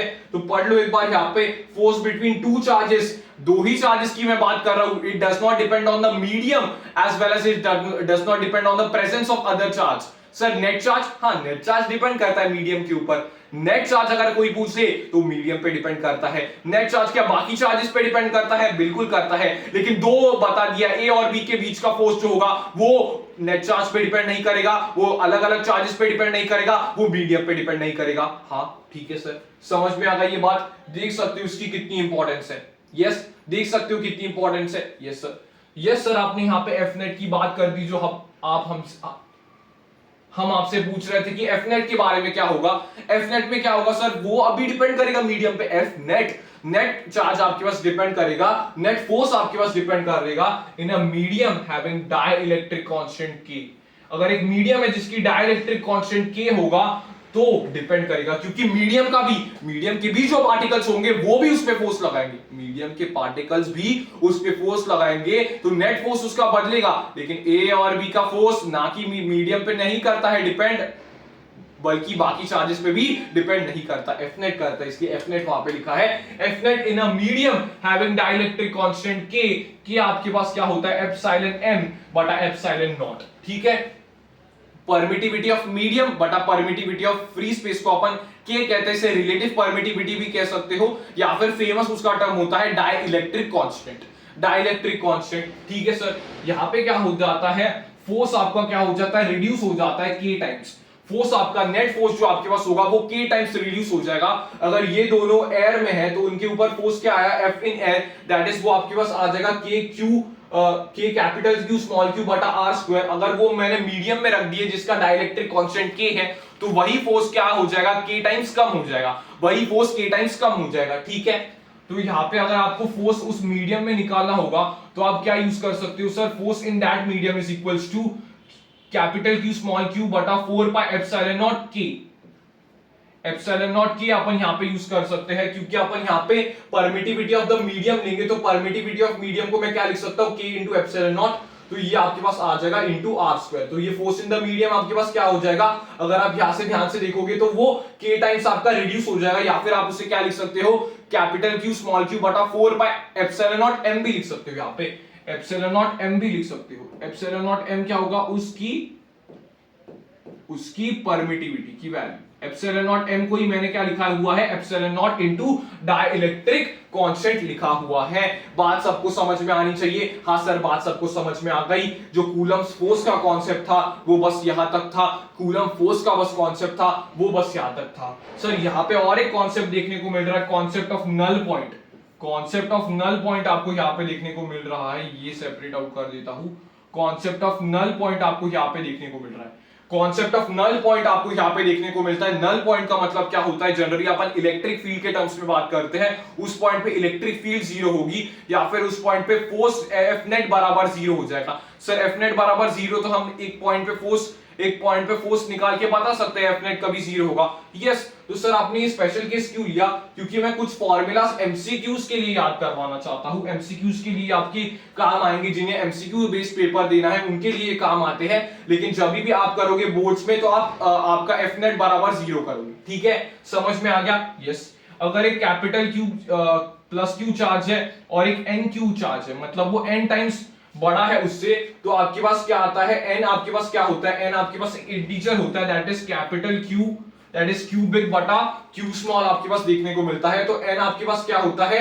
एक वो मल्टीपल होता है जिसके वजह से ये चार्ज बड़ा होगा। ठीक है सर। अगर सर यहाँ पे एन की कुछ अटपटी वैल्यू आ गई जैसे 5, 6, तो अंडर रूट में आप यहाँ पे नहीं कर सकते, तो आपको वही कॉन्सेप्ट पे जाना पड़ेगा। मतलब क्या आपको क्या करना पड़ेगा? ये यहाँ पे आपके पास चार्ज रखना पड़ेगा, एक चार्ज यहाँ पे आपके पास रखना पड़ेगा कि जिसके ऊपर मैं फोर्स जीरो निकाल सकूं, जिसके ऊपर मैं फोर्स जीरो निकाल सकता हूं, ये आपको देखना पड़ेगा। और के कैपिटल क्यू स्मॉल क्यू, यहाँ पे आप पहले आप स्मॉल क्यू चार्ज रखोगे बटा ये डिस्टेंस डी स्क्वायर, और ये इसके साथ इक्वेट कर लोगे, यहां से भी आप निकाल सकते हो। तो फॉर बोर्ड्स आपके पास प्रॉपर स्टेप्स दिखा के आपको यहाँ पे करना पड़ता है। नेट चार्ज बराबर आपको यहाँ पे जीरो करना पड़ता है बोर्ड्स के केस में। ठीक है। और एन की वैल्यू अगर आपके पास अटपटी आ गई 7.5, तो आपके पास वो कॉन्सेप्ट अच्छा होगा। लेकिन अगर आपके पास सिंप्लीफाइड वैल्यू आ गई, एन अगर आपके पास 4 आ गया, एन अगर आपके पास क्या आ गया, एन अगर आपके पास 16 आ गया, 25 आ गया, तो अपन ये इससे इजीली कर सकते हैं। एन आपके पास क्या होता है? दैट इज क्यू बिग बटा क्यू स्मॉल। तो डी जो मैं क्या दे रहा हूं, that is distance from the smaller charge. Smaller charge, आप ये जो फॉर्मूला है वो आपके एनसीईआरटी के सवाल में भी सीधा लगा सकते हो। अगर एन का आपको प्रॉपर सिग्निफिकेंस देखने को मिल रहा है तो ये सीधा फॉर्मूला आप वहां पे भी लगा सकते हो। क्या हो जाएगा? डी में बस कहां से ले रहा हूं वो ध्यान से देखना। इन दोनों के बीच में ऐसा रीजन आएगा जहां पे आपका फोर्स जीरो हो सकता है एक चार्ज पे। वो क्या पूछ सकता है कि स्मॉल क्यू चार्ज को मैं कहां पे रखूं, स्मॉल क्यू चार्ज को मैं कहां पे रखूं जहां पे उस पे ऊपर नेट फोर्स जीरो होगा। तो आप क्या करोगे? F1 plus F2 vector equals to zero, उसके ऊपर नेट चार्ज क्या होना चाहिए? जीरो होना चाहिए बोर्ड्स के लिए। प्रॉपर स्टेप्स दिखाओगे। लेकिन अगर आपसे ये ऐसा पूछा जाएगा तो आप क्या करोगे? सर अगर दोनों सेम नेचर के चार्जेस है तो उसके ऊपर प्लस आप यहाँ पे फॉर्मूला में लगाओगे, that is D is equals to R, दोनों के बीच का डिस्टेंस बटा अंडर रूट n प्लस 1 आपके पास आ जाएगा। R बटा अंडर रूट n प्लस 1 आपके पास आ जाएगा। अगर सेम नेचर के चार्ज है तो बीच में, सेम नेचर के चार्ज है तो बीच में आप उस चार्ज को रखोगे जो आपको लाना है, और उसके ऊपर फोर्स जीरो होगा। या फिर इस पॉइंट पे आपकी इलेक्ट्रिक फील्ड जीरो होगी। अगर इलेक्ट्रिक फील्ड जीरो है तो उस पे ऊपर फोर्स नहीं लगेगा, कि जो कि मैं आपको आगे बताऊंगा कि electric force is equals to q into e. अगर इसके ऊपर इलेक्ट्रिक फील्ड ही नहीं है इस पॉइंट पे, तो इस पॉइंट पे फोर्स भी जीरो होगा, इस पॉइंट पे फोर्स भी जीरो होगा। बात समझ में आई? बात समझ में आई? हाँ सर हमें ये बात समझ में आती है, बहुत सिंपल सी बात है। ओके सर, ठीक है, okay, yes. Same is done for the electric field. अगर आपको फॉर्मूला लगाना है तो सेम आप इलेक्ट्रिक फील्ड के लिए करोगे, या फिर इस चार्ज की वजह से यहाँ पे इलेक्ट्रिक फील्ड लिखो, इस चार्ज की वजह से यहाँ पे इलेक्ट्रिक फील्ड लिखो, दोनों को इक्वेट कर दो, दोनों आपके बराबर जीरो में आ जाएंगे, खत्म कर दोगे बोर्ड्स के लिए। ठीक है, बोर्ड्स के लिए ये बता दिया। फॉर बोर्ड्स आप क्या करोगे? सिंपल कॉम्पिटिटिव एग्जाम्स के लिए आप ऐसे कर सकते हो, D is equals to R बटा अंडर रूट n प्लस 1 आप कर सकते हो। या फिर अगर आपके पास ऑपोजिट नेचर के चार्जेस है, ध्यान से देख, ऑपोजिट नेचर के यहाँ पे चार्जेस है, तो नल पॉइंट आपका आउटसाइड आ जाएगा। नल पॉइंट आपके पास क्या आ जाएगा? आउटसाइड आ जाएगा। आउटसाइड आपके पास क्या हो जाएगा? नेट फोर्स जीरो होगा एक पर्टिकुलर स्मॉल क्यू चार्ज पर। ठीक है, समझ में आ गई बात? तो सर इसका फॉर्मूला क्या हो जाएगा? सर डी अपन किससे ले रहे हैं? यहाँ पे ध्यान से देख, डी अपन कहां से ले रहे हैं? स्मॉलर चार्ज से ले रहे हैं। D is taken from the smaller charge, तो D is equals to R बटा अंडर रूट n माइनस 1। यहाँ पे बस माइनस का टर्म आता है क्योंकि ऑपोजिट नेचर के चार्ज है, इसलिए D is equals to R बटा under root n minus 1। Sir ये n क्या होगा? दैट इज बिगर चार्ज बटा स्मॉलर चार्ज का आपके पास रेशियो, ये आपके पास आ जाता है। ठीक है, समझ में आ गई बात? ये पूरा क्रिस्टल क्लियर है। जो आपके पास चार्जेस जो आपके पास सेम नेचर के होंगे उनके बीच में नल पॉइंट आएगा, जो आपके ऑपोजिट नेचर के होंगे, अलग अलग नेचर के होंगे, उनके बाहर नल पॉइंट आएगा। किससे पास आएगा? Null point will be closer to the smaller charge, null point will be closer to the smaller charge, null point will be closer to the smaller charge. ठीक है, और सारे डिस्टेंसेस इस फॉर्मूला में कहां से लिए हुए हैं? सारे डिस्टेंसेस इस फॉर्मूला में स्मॉलर चार्ज से लिए हुए हैं। हाँ गुरुजी, लिए हुए हैं। यस सर, ठीक है, ठीक है सर। सर ये आपने इलेक्ट्रिक फील्ड का टर्म यहाँ पे इंट्रोड्यूस करवा दिया, इसलिए इलेक्ट्रिक फील्ड मैंने यहाँ पे आपकी लिख के दी है। Electric field is equals to force per unit test charge, यहाँ पे आप कह सकते हो फोर्स पर यूनिट चार्ज, जो अपने पास क्या होता है, एक स्मॉल क्यू चार्ज होता है। ठीक है, अगर आपको इस प्लस क्यू चार्ज की इलेक्ट्रिक फील्ड निकालनी है इस पॉइंट डी पे, तो आप क्या लिख सकते हो सर, इस क्यू के ऊपर ये आपके पास एक स्मॉल टेस्ट चार्ज लिख सकते हो। स्मॉल क्यू आप यहाँ पे लेके आए, स्मॉल क्यू चार्ज आप यहाँ पे लेके आए, तो आप क्या यहाँ पे फोर्स लिखोगे, फोर्स क्या लिखोगे सर, के Q capital Q small Q बटा डी स्क्वायर आप यहाँ पे लिखोगे। तो आप क्या कर दोगे, उसी जो आप टेस्ट चार्ज यहाँ पे लेके आए, जिस टेस्ट चार्ज पे आप फोर्स पॉइंट कर रहे थे, उसे ही आप डिवाइड कर दोगे क्यू से। उसी चार्ज से अगर आप डिवाइड कर दोगे तो आपका इस पॉजिटिव क्यू चार्ज के आपके पास इलेक्ट्रिक फील्ड की वैल्यू आ जाएगी, that is force per unit test charge, जिसे कहा जाता है it is called as force per unit test charge. इसे क्या कहा जाता है, force per unit test charge. ठीक है, समझ में आ गई बात, पूरा डिटेल में मैंने यहां पे आपको बता दिया है चीजें, इसलिए आप अच्छे से समझ सकते हो। बोर्ड्स के लिए मैंने आपको बता दिया है सिंपल फॉर्मूला, ये आपके पास ये होता है जो आप एमसीक्यूज में कर सकते हो। ठीक है सर, ओके, यस, ठीक है, बात समझ में आ गई सबको? हाँ सर, अभी अपने पास आता है एक इजी सा टॉपिक। इजी सा टॉपिक मतलब क्यों, क्योंकि इलेक्ट्रिक फील्ड लाइंस सिंपल आपके पास, जैसे अपन ने मैग्नेटिक फील्ड लाइंस पढ़े थे मैग्नेटिज्म एंड मैटर में, वैसे ही अपन यहाँ पे इलेक्ट्रिक फील्ड लाइंस पढ़ेंगे। सिमिलैरिटीज देख सकते हो और डिसिमिलैरिटीज देख सकते हो, वहां पे भी मैंने डिस्कस किया है, लेकिन यहाँ पे भी डिस्कस करना इंपॉर्टेंट होगा। यस सर, तो इलेक्ट्रिक फील्ड लाइंस एक चार्ज के कारण आपको क्या, एक चार्ज की वजह से आपको क्या देखने को मिलता है, फील्ड लाइंस देखने को मिलता है। फील्ड लाइंस आपके पास देखने को मिलता है, चार्ज के कारण आपको यहाँ पे फील्ड लाइंस देखने को मिलता है। Start from the positive charge, start करते हैं ये पॉजिटिव चार्ज से और एंड कहां पे करते हैं, टर्मिनेट कहां पे करते हैं, नेगेटिव चार्ज पे टर्मिनेट करते हैं। यहां पे देखो एक बहुत बेहतरीन सा डायग्राम है। यहां पे अगर ये प्लस क्यू चार्ज है तो स्टार्ट कहां से हुए, स्टार्ट हुए पॉजिटिव चार्ज से और एंड कहां पे हुए, एंड कहां पे हुए, नेगेटिव चार्ज पे जाके टर्मिनेट हो गए। नेगेटिव चार्ज पे जाके आपके पास क्या हो गए, टर्मिनेट हो गए। अगर आप देख सकते हो तो ये प्रॉपर्टी जो है वो मैग्नेटिक फील्ड लाइन से काफी अलग है। Magnetic field lines terminate ही नहीं होते, वो तो क्लोज लूप्स बनाते हैं। हाँ सर, बिल्कुल सही बात, ओके सर, ये वाला पॉइंट हमें काफी सिमिलर लग रहा है। यस, ये वाला पॉइंट सिमिलर ही है।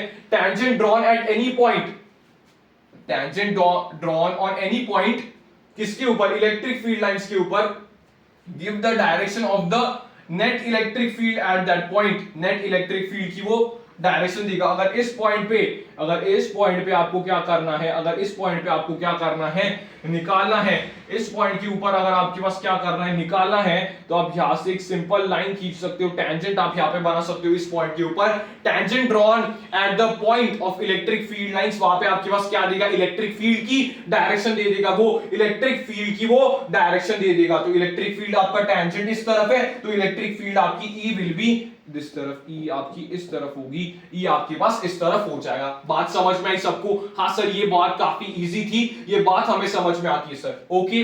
तो इसे क्या कहा जा सकता है, इन लाइंस को क्या कहा जा सकता है sir, this line can be called as electric force lines. Electric force lines इन्हें कहा जा सकता है। अ वेरी इंपॉर्टेंट पॉइंट, जो बच्चे मैग्नेटिज्म एंड मैटर का यहाँ पे माइंड मैप देख के आए होंगे, उन्हें बहुत ज्यादा फायदा देखने को मिलेगा। सर आपने ये सारी चीजें वहां पे भी बताए थे और आप यहाँ पे भी बताते हो। इलेक्ट्रिक फोर्स लाइंस की तरह इन्हें कहा जा सकता है, क्योंकि इलेक्ट्रिक फील्ड के डायरेक्शन में ही फोर्स लगेगा। अगर मैं पॉजिटिव चार्ज हूं तो फोर्स मुझे इलेक्ट्रिक फील्ड के ही डायरेक्शन में लगेगा। तो ये इलेक्ट्रिक फील्ड लाइंस क्या कर रहे हैं, फोर्स मेरे पे लगा रहे हैं, तो मैं उन्हें इलेक्ट्रिक फोर्स लाइंस भी कह सकता हूं, क्योंकि इलेक्ट्रिक फील्ड लाइंस और फोर्स जो आपके पास होगा वो पैरेलल डायरेक्शन में होगा। सर अगर नेगेटिव चार्ज होगा तो ऑपोजिट डायरेक्शन में मेरे ऊपर फोर्स लगेगा, लेकिन उसी लाइन पे लग रहा है, आगे हो या पीछे हो, उसी लाइन पे लग रहा है, इसलिए मैं इसे क्या कह सकता हूं, these are also called as electric force lines, या फिर इन्हें इलेक्ट्रिक फोर्स लाइंस भी कह सकते हैं। ठीक है सर, बात समझ में आ गई। इलेक्ट्रिक फील्ड लाइंस का जो नंबर होता है, इलेक्ट्रिक फील्ड लाइंस का जो आपके पास नंबर होता है, वो directly proportional to the magnitude of charge, directly proportional to the magnitude of charge. अगर एक मैं हैवी चार्ज बॉडी हूं तो मैं ज्यादा इलेक्ट्रिक फील्ड लाइंस मैं एमिट करूंगा। क्या ये सही होगा सर? आपके ऊपर आपके वहां से निकल भी सकते हैं अगर आप पॉजिटिव चार्ज होगे, और आपकी तरफ आ भी सकते हैं अगर आप नेगेटिव चार्ज होगे। इसलिए मैंने यहाँ पे मॉड लिखा हुआ है, आपको देखना पड़ेगा। अगर चार्ज मेरी तरफ आ रहा है, अगर इलेक्ट्रिक फील्ड लाइंस इंफिनिटी से मेरी तरफ आ रहे हैं तो मैं नेगेटिव चार्ज हूंगा, या फिर मेरे से इंफिनिटी पे जा रहे हैं तो मैं पॉजिटिव चार्ज हूंगा। हाँ सर, आपका एक पॉजिटिव चार्ज होंगे। ओके सर, समझ में आ गई बात। इलेक्ट्रिक फील्ड लाइंस का जो नंबर होता है, अगर मैं कहता हूं इस एक का चार्ज है 4 कूलम, एक का चार्ज है 6 कूलम, किसमें इलेक्ट्रिक फील्ड लाइंस ज्यादा निकलेंगे? किससे इलेक्ट्रिक फील्ड लाइंस ज्यादा निकलेंगे? सर जाहिर सी बात है 6 कूलम वाले से ज्यादा इलेक्ट्रिक फील्ड लाइंस निकलेंगे, क्योंकि उसके ऊपर चार्ज ज्यादा होगा। हाँ सर, समझ में आ गई बात। यस यस, तो कॉन्सेप्चुअल सवाल अगर उसने बना दिया तो कर पाओगे। ठीक है, कॉन्सेप्चुअल सवाल अगर बना दिया तो कर पाओगे। यस सर, इजीली हम कर लेंगे कॉन्सेप्चुअल सवाल को भी। ओके सर, ये क्या बात कर रहा हूं? इलेक्ट्रिक फील्ड लाइंस की जो डेंसिटी होती है, अगर एक इलेक्ट्रिक फील्ड लाइंस की डेंसिटी वहां पे ज्यादा होगी तो वहां पे इलेक्ट्रिक फील्ड की इंटेंसिटी, मतलब इलेक्ट्रिक फील्ड वहां पे स्ट्रांग होगी, इलेक्ट्रिक फील्ड वहां पे स्ट्रांग होगी। सर कैसे हमें पता चलेगा? अगर आप यहाँ पे देखते हो, अगर आप यहाँ पे पास देखते हो, इस रीजन में अगर आप देखते हो, इस वाले रीजन में देखते हो कि पॉजिटिव चार्ज पे मैं काफी पास पहुंच चुका हूं, पॉजिटिव चार्ज के मैं काफी पास पहुंच चुका हूं, तो यहाँ पे इलेक्ट्रिक फील्ड लाइंस डेंस है, मतलब इलेक्ट्रिक फील्ड लाइंस क्लोज है, तो यहाँ पे इलेक्ट्रिक फील्ड स्ट्रेंथ अच्छी खासी होगी। इलेक्ट्रिक फील्ड स्ट्रेंथ आपके पास यहाँ पे अच्छी खासी होगी। वेरस अगर मैं दूर हूं, वेरस अगर मैं यहाँ पे हूं, दूर हूं, तो यहाँ पे इलेक्ट्रिक फील्ड लाइंस की डेंसिटी कम है, मतलब यहाँ पे इलेक्ट्रिक फील्ड यहाँ पे कम होगी, इलेक्ट्रिक फील्ड की वैल्यू यहाँ पे कम होगी। हाँ सर, यहाँ पे भी आपको समझ में आ जाएगा कि जो पॉजिटिव चार्ज है वहां से इलेक्ट्रिक फील्ड लाइंस निकलती है, और जो नेगेटिव चार्ज है वहां पे इलेक्ट्रिक फील्ड लाइंस समाती है, इलेक्ट्रिक फील्ड लाइंस वहां पे आती है। यहाँ से पॉजिटिव चार्ज से इलेक्ट्रिक फील्ड लाइंस निकलती है, यहाँ पे पॉजिटिव चार्ज से इलेक्ट्रिक फील्ड लाइंस आती है। ठीक है, यहाँ पे पॉजिटिव से निकलती है, पॉजिटिव से निकलेगी, नेगेटिव चार्ज पे आती है। समझ में आ गई बात? यस सर, ठीक है। यस, यही मैंने बेटा यहाँ पे लिखा हुआ है ताकि आप अच्छी से नोट्स इनके पढ़ सके। इलेक्ट्रिक फील्ड लाइन जो होती है वो अवे होती है पॉजिटिव चार्ज से। अगर आपको एक पॉजिटिव चार्ज ये दिया होगा और आपको ये आपके पास पॉजिटिव चार्ज है, इलेक्ट्रिक फील्ड आपको इस पॉइंट पे निकालनी है, तो वो अवे होगी, क्योंकि ये पॉजिटिव चार्ज है, इसलिए इलेक्ट्रिक फील्ड आपके पास कैसी होगी? इलेक्ट्रिक फील्ड सर अवे होगी। इलेक्ट्रिक फील्ड कैसी होगी? इलेक्ट्रिक फील्ड कैसी होगी बेटा? इलेक्ट्रिक फील्ड अवे होगी। इलेक्ट्रिक फील्ड कैसी होगी? इलेक्ट्रिक फील्ड अवे होगी, away from the positive charge and towards the negative charge। अगर मैं वहां पे नेगेटिव चार्ज बना देता तो उस पॉइंट पे मेरी तरफ आती हुई नजर आती। ठीक है सर, समझ में आ गई बात? यस सर, समझ में आ गई बात। Electric field lines never intersect each other same as magnetism में अपन ने बात की थी कि मैग्नेटिक फील्ड लाइंस भी इंटरसेक्ट नहीं करते, इलेक्ट्रिक फील्ड लाइंस भी इंटरसेक्ट नहीं करती। अगर इंटरसेक्ट कर गई तो अगर अपन ने टेंजेंट बनाया तो उसके कितने डायरेक्शंस आ जाएंगे? सर उसके 2 डायरेक्शंस आ जाएंगे, तो एक ही पॉइंट पे नेट इलेक्ट्रिक फील्ड के 2 डायरेक्शंस आना पॉसिबल नहीं है। इसके वजह से जो इलेक्ट्रिक फील्ड लाइंस होते हैं वो इंटरसेक्ट नहीं करते और ये क्लोज लूप्स नहीं बनाते। These do not form close loop, ये क्लोज लूप नहीं बनाते। ठीक है सर, समझ में आ गई बात? ये अपन ने जनरल क्राइटेरिया, जनरल कैरेक्टरिस्टिक्स अपन यहाँ पे पढ़ लिए हैं इलेक्ट्रिक फील्ड लाइंस के बारे में। ठीक है सर, ओके, तो आगे बढ़ते हैं। दैट इज फोर्स आपके पास कैसे लगेगा? यस, अगर मेरे पास यहाँ पे इलेक्ट्रिक फील्ड है जो कि आपके पास यूनिफॉर्म इलेक्ट्रिक फील्ड मैंने यहाँ पे बनाई हुई है, यूनिफॉर्म इलेक्ट्रिक फील्ड अगर आपके पास यहाँ पे है, और अगर मेरे पास पॉजिटिव चार्ज यहाँ पे पड़ा हुआ है, तो पॉजिटिव चार्ज पे फोर्स लगता है इलेक्ट्रिक फील्ड की तरफ फोर्स लगता है। मतलब फोर्स मेरा कितना लगेगा यहाँ पे? Q इंटू ई मेरे पास फोर्स लगेगा। ठीक है, Q इंटू ई। अगर मैं ma को बराबर कर दूं QE के साथ, तो एक्सेलरेशन कितना डेवलप हो जाएगा? एक्सेलरेशन आपके पास डेवलप हो जाएगा A is equals to QE by m आपके पास डेवलप हो जाएगा। तो अगर आपके पास इनिशियल वेलोसिटी कुछ भी दी होगी तो आप इक्वेशंस ऑफ मोशंस भी यहाँ पे खेल सकते हो, इक्वेशन ऑफ मोशन भी आप यहाँ पे लगा सकते हो।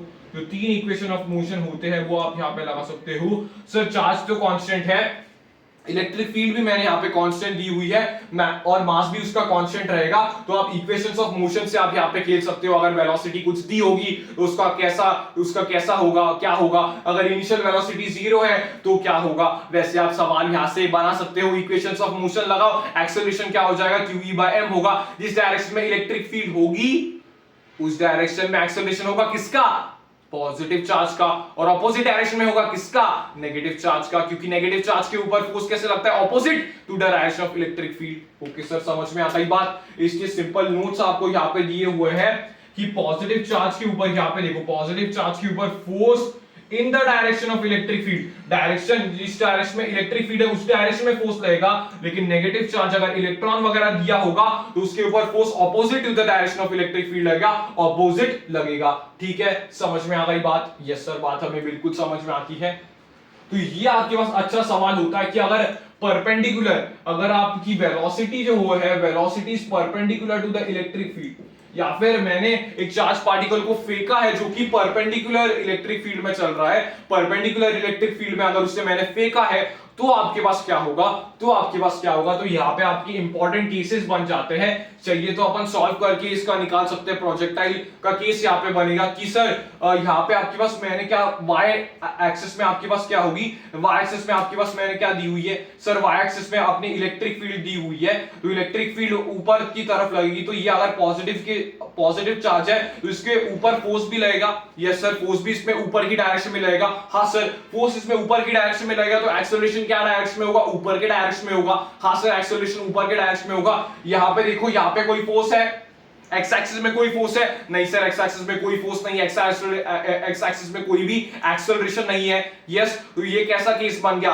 प्रोजेक्टाइल की तरह केस बन गया। वाई में बस आपके पास कोई आपका एक्सेलरेशन है, एक्स में आपके पास यूनिफॉर्मली चल रहा होगा, एक्स में आपके पास यूनिफॉर्मली चल रहा होगा। तो ये आप प्रोजेक्टाइल से भी सॉल्व कर सकते हो, या फिर मैंने आपको यहाँ पे कुछ फॉर्मूलाज बना के दिए होंगे, वो आप सिंपली याद भी रख सकते हो अगर आपको जल्दी सवाल बनाना है तो। यस सर, ठीक है सर। तो tan थीटा जो आपका डिफ्लेक्शन होगा, ये वाला जो डिफ्लेक्शन होगा थीटा, tan थीटा आपके पास क्या होगा सर, tan थीटा तो हमारे पास सिंपल सी बात होगी, दैट इज ये वेलोसिटी का ऊपर वाला कंपोनेंट वेलोसिटी का बटा वेलोसिटी का ये u वाला कंपोनेंट। हाँ बिल्कुल सही बात है, वैसा ही कुछ होगा, बिल्कुल सही बात है, वैसा ही कुछ होगा। लेकिन उसका फॉर्मूला क्या बनेगा, उसका फॉर्मूला ये बनेगा QED/mu²।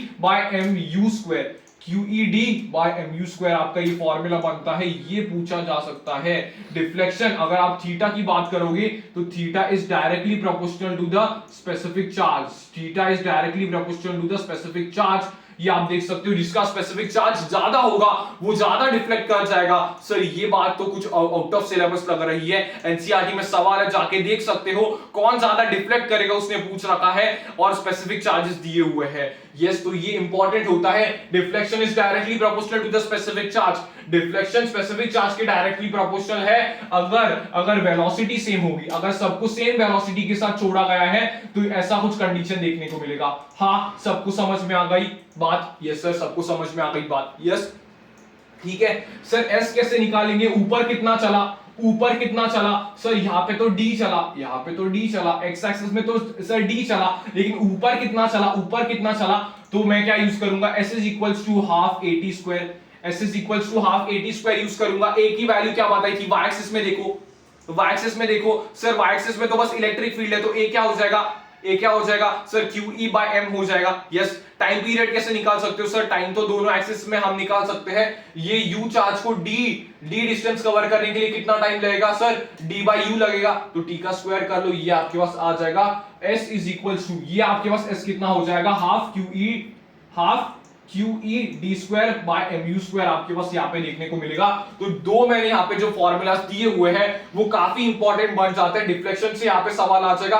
पहले ये आपके पास क्या है, चार्ज आपका पैरेलल है, चार्ज आपका कैसे पैरेलल है इलेक्ट्रिक फील्ड के। यहाँ पे देखो, चार्ज को मैंने फेंका है लेकिन perpendicular to the electric field, तो ये क्या करेगा, प्रोजेक्टाइल की तरह इसका कुछ पैराबोलिक पाथ होगा, पैराबोलिक कुछ इसका पाथ होगा। यस सर, पैराबोलिक पाथ होगा। कौन ज्यादा डिफ्लेक्ट करेगा उसका फॉर्मूला आ जाता है, QED/mu² आपके पास आ जाता है, और ये ऊपर कितना चलेगा, दैट इज हाफ QED²/mu² आपके पास आ जाता है। ये इंपॉर्टेंट फॉर्मूलेज है, ये कुछ इंपॉर्टेंट फॉर्मूलेज मैंने यहाँ पे आपके पास बता दिए हैं। ठीक है सर, बता दिए सर, बात खत्म यहाँ पे हो जाती है। यहाँ पे सर आपने ये क्या बना लिखा है छुटका में, ये आपने क्या छोटा सा बना रखा है, तो मैंने ये बनाने की कोशिश की है कि अगर एक पॉजिटिव चार्ज होता है तो रेडियली आउटवर्ड इसके इलेक्ट्रिक फील्ड लाइंस निकलते हैं, एक नेगेटिव चार्ज है तो रेडियली इनवर्ड्स इसके ऊपर इलेक्ट्रिक फील्ड लाइंस आते हैं। तो ये इंफिनिटी से आ रहे हैं नेगेटिव की तरफ, ये पॉजिटिव से जा रहे हैं इंफिनिटी की तरफ। यस, बात सबको समझ में आ गई? यस गुरुजी, बात सबको समझ में आ गई। यस, तो ऊपर वाले केस से ही ये रिलेटेड आपके पास हो सकता है कि उन्होंने क्यू कुछ दे दिया, चार्ज पार्टिकल न्यूट्रॉन कर दिया, अल्फा पार्टिकल कर दिया, तो उसके केस में आपको उनका चार्ज और मास बिल्कुल याद होना चाहिए। प्रोटॉन का चार्ज कितना होता है सर? ई होता है, पॉजिटिव ई होता है, that is 1.6 into 10 to the power -19 coulomb. उसका मास क्या होता है सर? मास हमें पता है, मास ऑफ प्रोटॉन हम लिख सकते हैं that is 1.67 into 10 to the power -27 kg। ठीक है, ये आपके पास हो जाएगा प्रोटॉन का। ओके, ड्यूट्रॉन आपके पास क्या होता है? ड्यूट्रॉन के पास चार्ज तो सेम होता है प्रोटॉन की तरह, लेकिन मास डबल होता है, इसलिए 2m मास ऑफ प्रोटॉन्स आपके पास आ जाएगा ड्यूट्रॉन के केस में। अल्फा पार्टिकल आपके पास क्या हो जाएगा सर? WRMS हीलियम आयन आपके पास होता है, तो चार्ज इसके पास क्या होता है? 2 टाइम्स ऑफ E इसके पास देखने को मिलता है, लेकिन मास इसका क्या होता है? 4 times of mass of the proton आपको यहाँ पे देखने को मिलता है। तो कंपैरिजन में सवाल इसके पूछे जा सकते हैं, कंपैरिजन में सवाल इसके सर पूछे जा सकते हैं, तो ये आप अच्छे से याद रखोगे। यस सर, ये हम अच्छे से याद रखेंगे, बिल्कुल क्लियर करने के लिए सवालों को। यस, सबको समझ में आ गई बात? यस, काफी इजी वाला ये लग रहा है। यस सर, अगर यहां से एक आपको सवाल पूछा जा सकता है कि नेट इलेक्ट्रिक फील्ड किसी भी पॉइंट पे निकालोगे, तो तुम क्या करोगे सर? इससे यहां पे इलेक्ट्रिक फील्ड, इससे यहां पे इलेक्ट्रिक फील्ड, इससे यहां पे इलेक्ट्रिक फील्ड, इससे यहां पे इलेक्ट्रिक फील्ड। इलेक्ट्रिक फील्ड क्या होता है बेटा? एक वेक्टर क्वांटिटी होती है। इलेक्ट्रिक फील्ड आपके पास क्या होती है? एक वेक्टर क्वांटिटी होती है। इलेक्ट्रिक फील्ड आपके पास क्या होती है? एक वेक्टर क्वांटिटी होती है, तो वो भी फोर्स की तरह सुपरपोजिशन को फॉलो करती है। नेट इलेक्ट्रिक फील्ड आप किसी भी पॉइंट पे निकाल सकते हो बाकियों की कारण। लेकिन सर फिर आपने ये क्यों दिया? हम तो खुद से कर सकते हैं कि इलेक्ट्रिक फील्ड अगर हमें एक पर्टिकुलर पॉइंट पे निकालनी है। यस, मैं आपको कुछ केसेस दे रहा हूं। इफ सेम चार्जेस, अगर सेम चार्जेस है are placed on the edges of a symmetrical polygon, अगर पॉलीगॉन के एजेस पे आपके पास सेम चार्जेस और उनका नेचर भी सेम होगा, मैग्नीट्यूड भी सेम होगा, वो अगर आपके पास रखे हुए हैं, तो इलेक्ट्रिक फील्ड सेंटर पे क्या आता है? इलेक्ट्रिक फील्ड सेंटर पे क्या आ जाएगा?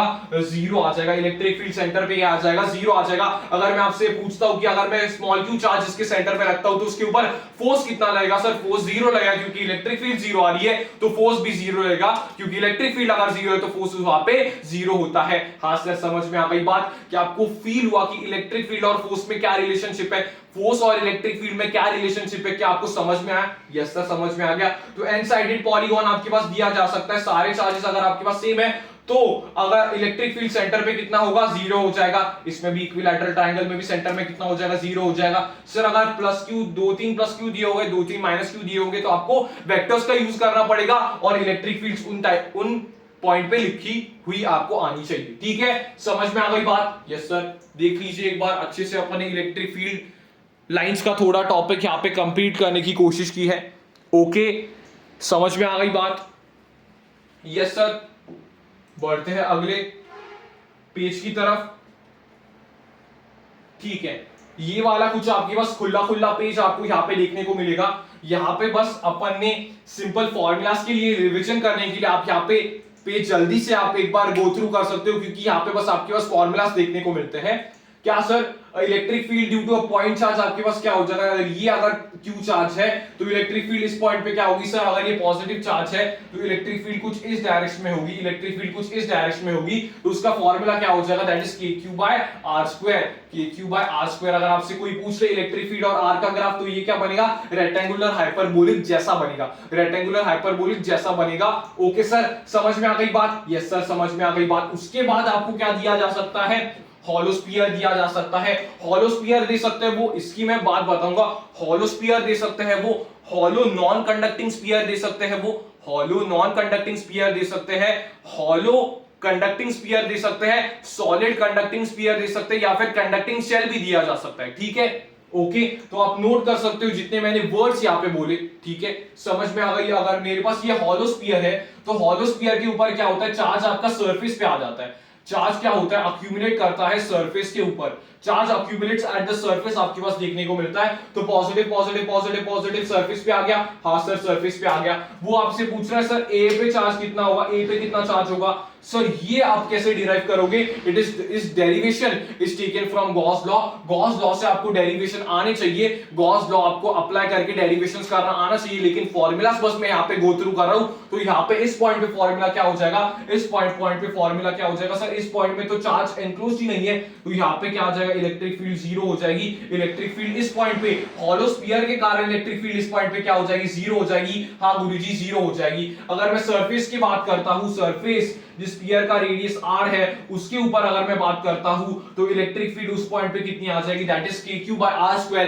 kq/r² इस पॉइंट पे आ जाएगी। What will be? That will be kq/r²। Yes sir समझ में आ गई बात? यस। अगर मैं किसी बाहर वाले पॉइंट पे निकालता हूं, बाहर वाले पॉइंट पे निकालता हूं जिसकी सेंटर से दूरी स्मॉल r है, तो आप क्या कर सकते हो? सेंटर पे ही पूरा चार्ज मान सकते हो और उससे डिस्टेंस ले सकते हो r। तो आपके पास क्या आ जाएगा? kq/r²।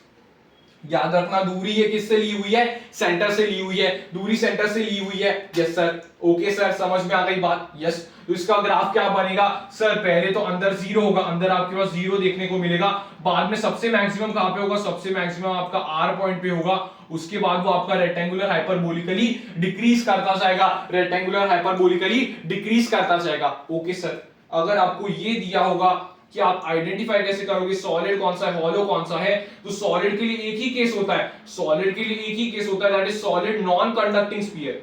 अगर सॉलिड का आपके पास फॉर्मूला लगना है तो वो एक ही केस में लगेगा, that is solid non conducting sphere में ही आपके पास वो फॉर्मूला आएगा। सॉलिड नॉन कंडक्टिंग स्फीयर के लिए ही आपके पास वो फॉर्मूला आएगा।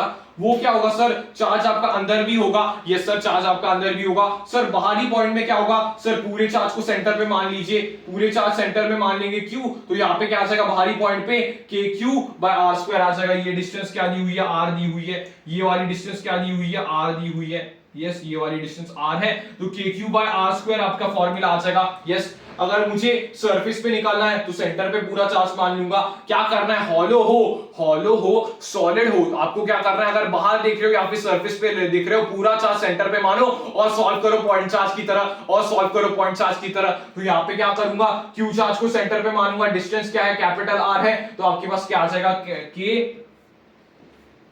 kq/r² आपके पास आ जाएगा। kq/r² आपके पास यहाँ पे आ जाएगा। हाँ सर समझ में आ गया। सर अंदर आपके पास बात क्या होगी? अंदर आपके पास क्या आ जाएगा?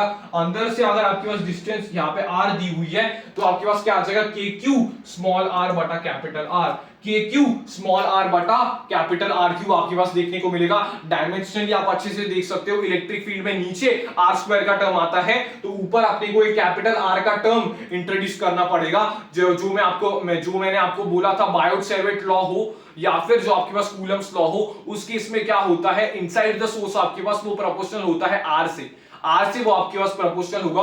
तो यहाँ पे भी इनसाइड है, सॉलिड कंडक्टिंग स्फीयर के इनसाइड है, तो वो डायरेक्टली प्रोपोर्शनल टू R है। तो आपको क्या याद रखना है? डायमेंशन नीचे r² का आना चाहिए, तो k capital Q small r बटा कैपिटल R² आपके पास आ जाएगा नीचे की तरफ। ओके समझ में आ गई बात? यस सर बात समझ में आ गई। इसका ग्राफ आपका कुछ ऐसे बनेगा, पहले लीनियरली बढ़ेगा, पहले आपका क्या करेगा? लीनियरली बढ़ेगा, उसकी मैक्सिमम वैल्यू क्या हो जाएगी? सरफेस पे, दैट इज kq/कैपिटल R।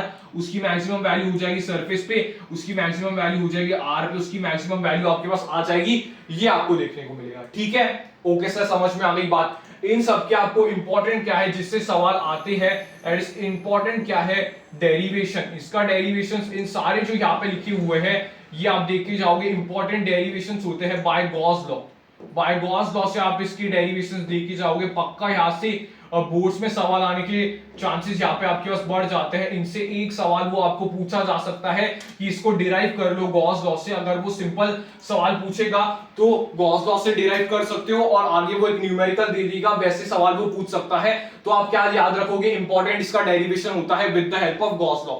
जो भी यहाँ पे लिखे होते हैं, फॉर एग्जांपल इसकी बात हो गई, हॉलो स्फीयर की बात हो गई, सॉलिड की बात हो गई, गॉस लॉ से डिराइव करते हो। यहाँ पे भी ये भी देखो, electric field due to infinite wire अगर मेरे पास यहाँ पे है, जो कि चार्ज इसके लेंथ पे ऊपर फैला हुआ है, चार्ज इसके लेंथ पे ऊपर फैला हुआ है, इसलिए मैंने यहाँ पे टर्म क्या लिखा हुआ है? लैम्डा लिखा हुआ है। लैम्डा यहाँ पे टर्म याद करो क्या बोला था सर? लीनियर चार्ज डेंसिटी आपने कहा था, दैट इज Q/L। तो ये टर्म याद रखना, ये ठीक है, ये वाला टर्म आप याद रखोगे। ठीक है, तो आपके पास आ जाएगा। तो इसके P पॉइंट पे अगर मुझे इलेक्ट्रिक फील्ड निकालनी है तो that will be 2k lambda by r, that will be 2k lambda by r। Sir lambda में आपका नीचे जो इलेक्ट्रिक फील्ड है वो r का आ जाएगा, r आ गया है नीचे, तो सर वो तो inversely proportional to r square होता है। लेकिन अगर तुम लैम्डा को देखोगे तो लैम्डा में भी नीचे l का टर्म आ रहा है, तो वो डायमेंशनली मैच कर रहा है, r स्क्वायर का टर्म आपका नीचे देखने को मिल रहा है। तो ये फॉर्मूला भी इंपॉर्टेंट होता है। यहाँ पे आप याद करोगे कि सर हमने सिलेंड्रिकल गॉसियन सरफेस बनाया था, we had made a cylindrical Gaussian surface, तो इसका भी डेरिवेशन आपको याद होना चाहिए, सवाल पूछा जा सकता है। ठीक है, तो काम क्या करोगे, डेरिवेशंस पे थोड़ा फोकस करोगे रिवाइज करने के बाद। यस सर, समझ में आ गई बात। ओके, उसके बाद आपने को क्या देखने को मिलता है, रिंग के एक्सिस के ऊपर, रिंग के एक्सिस के ऊपर अगर आपके पास चार्ज रिंग है, उसके एक्स पॉइंट पे एक्सिस पे, उसके एक्सिस पे रिंग के अगर आपको पूछा जा सकता है तो उसका फॉर्मूला क्या हो जाएगा, के कैपिटल Q जो चार्ज हुआ रिंग का, x that is the distance बटा r square plus x square की पावर 3/2। ये भी आपका फॉर्मूला इंपॉर्टेंट है, इसकी भी एक सेपरेट डेरिवेशन होती है, इसकी भी एक सेपरेट डेरिवेशन होती है। थीटा अपन यहां से लेते हैं, कॉस वाले कंपोनेंट्स ऐड कर लेते हैं, तो वो ऐसी आपके पास डेरिवेशन यहां पे आ जाती है।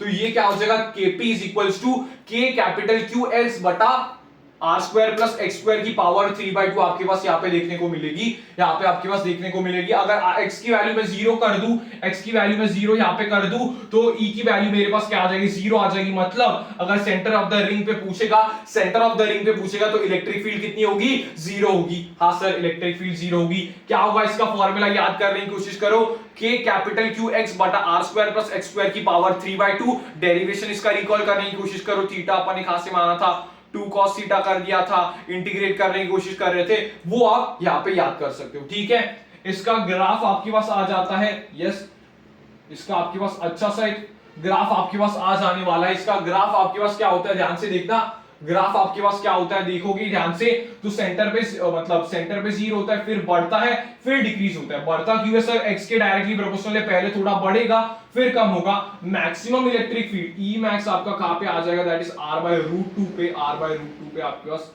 मैक्सिमम इलेक्ट्रिक फील्ड आ जाएगा। इसके ऊपर ही जेई वगैरह में सवाल पूछे जा सकते हैं कि इलेक्ट्रिक फील्ड मैक्सिमम कहां पे होगा, दैट इज r/√2 पे, तो आप भी ऐसे याद रख सकते हो कि r/√2 पे मैक्सिमम देखने को मिलता है। ठीक है, समझ में आ गई बात। यस सर, लास्ट वाले अगर अपन टॉपिक पे बढ़े तो that is your infinite sheet की तरफ, इनफाइनाइट शीट की तरफ यहाँ पे अपन बढ़ते हैं। तो अपने पास यहाँ पे शीट का टर्म आता है, इसलिए आपको सिग्मा का टर्म याद होना चाहिए। शीट क्या होती है सर, एरिया होती है, इसलिए हमें सिग्मा का टर्म याद होना चाहिए, दैट इज Q बटा area, that is it is called as surface charge density से कहा जा सकता है। तो अगर मेरे पास नॉन कंडक्टिंग थिन शीट है, थिन शीट है, पतली सी शीट है जो कि नॉन कंडक्टिंग है, अगर कंडक्टिंग होगी तो उसका फॉर्मूला आ जाएगा sigma by epsilon not, non conducting होती है तो उसका फॉर्मूला आ जाएगा सिग्मा बाय 2 एप्सिलॉन नॉट, याद रखोगे। ठीक है, नॉन कंडक्टिंग ही आपके सिलेबस में है, थिन शीट आपके सिलेबस में है, that is E is equals to electric field आपके पास क्या देखने को मिलेगी, sigma bye 2 epsilon not, sigma bye 2 epsilon not. Sigma आपके पास क्या होगा, चार्ज पर एरिया, चार्ज पर एरिया क्रॉस सेक्शन आपके पास आ जाएगा। ये sigma is your surface charge density. ठीक है सर, सर यहाँ पे कोई रेडियस वगैरह का टर्म नहीं आ रहा है, तो ये डिस्टेंस पे डिपेंड नहीं करती, इसकी कांस्टेंट इलेक्ट्रिक फील्ड बनती है, कांस्टेंट इसकी कुछ इलेक्ट्रिक फील्ड बनती है। अगर इलेक्ट्रिक फील्ड का वेरिएशन r के साथ पूछा गया तो वो r0, मतलब वो डिपेंड नहीं करता है, it does not depend on the distance, it does not depend on the distance के ऊपर वो डिपेंड नहीं करती। बाकी सारे फॉर्मूलाज देखोगे, बाकी सारी फॉर्मूलाज देखोगे तो वो डिस्टेंस पे डिपेंड करती है। यहाँ पे भी आपका डेरिवेशन गॉस लॉ से इंपॉर्टेंट होता है कि अपन ने एक बक्से की तरह का गॉसियन सरफेस मान लिया था और अपन ने उसे सॉल्व करने की कोशिश कर रहे थे। तो आप देख सकते हो डेरिवेशंस इनके इंपॉर्टेंट होते हैं, साथ ही साथ फॉर्मूलाज और ग्राफ मैंने आपको यहाँ पे बता दिए हैं, जो मोस्ट इंपॉर्टेंट ग्राफ है वो यहाँ पे मैंने बता दिए। ओके, देख लो इसको अच्छे से एक बार, समझ में आ गया ये वाला पेज। ओके सर, समझ में आ गया। Yes,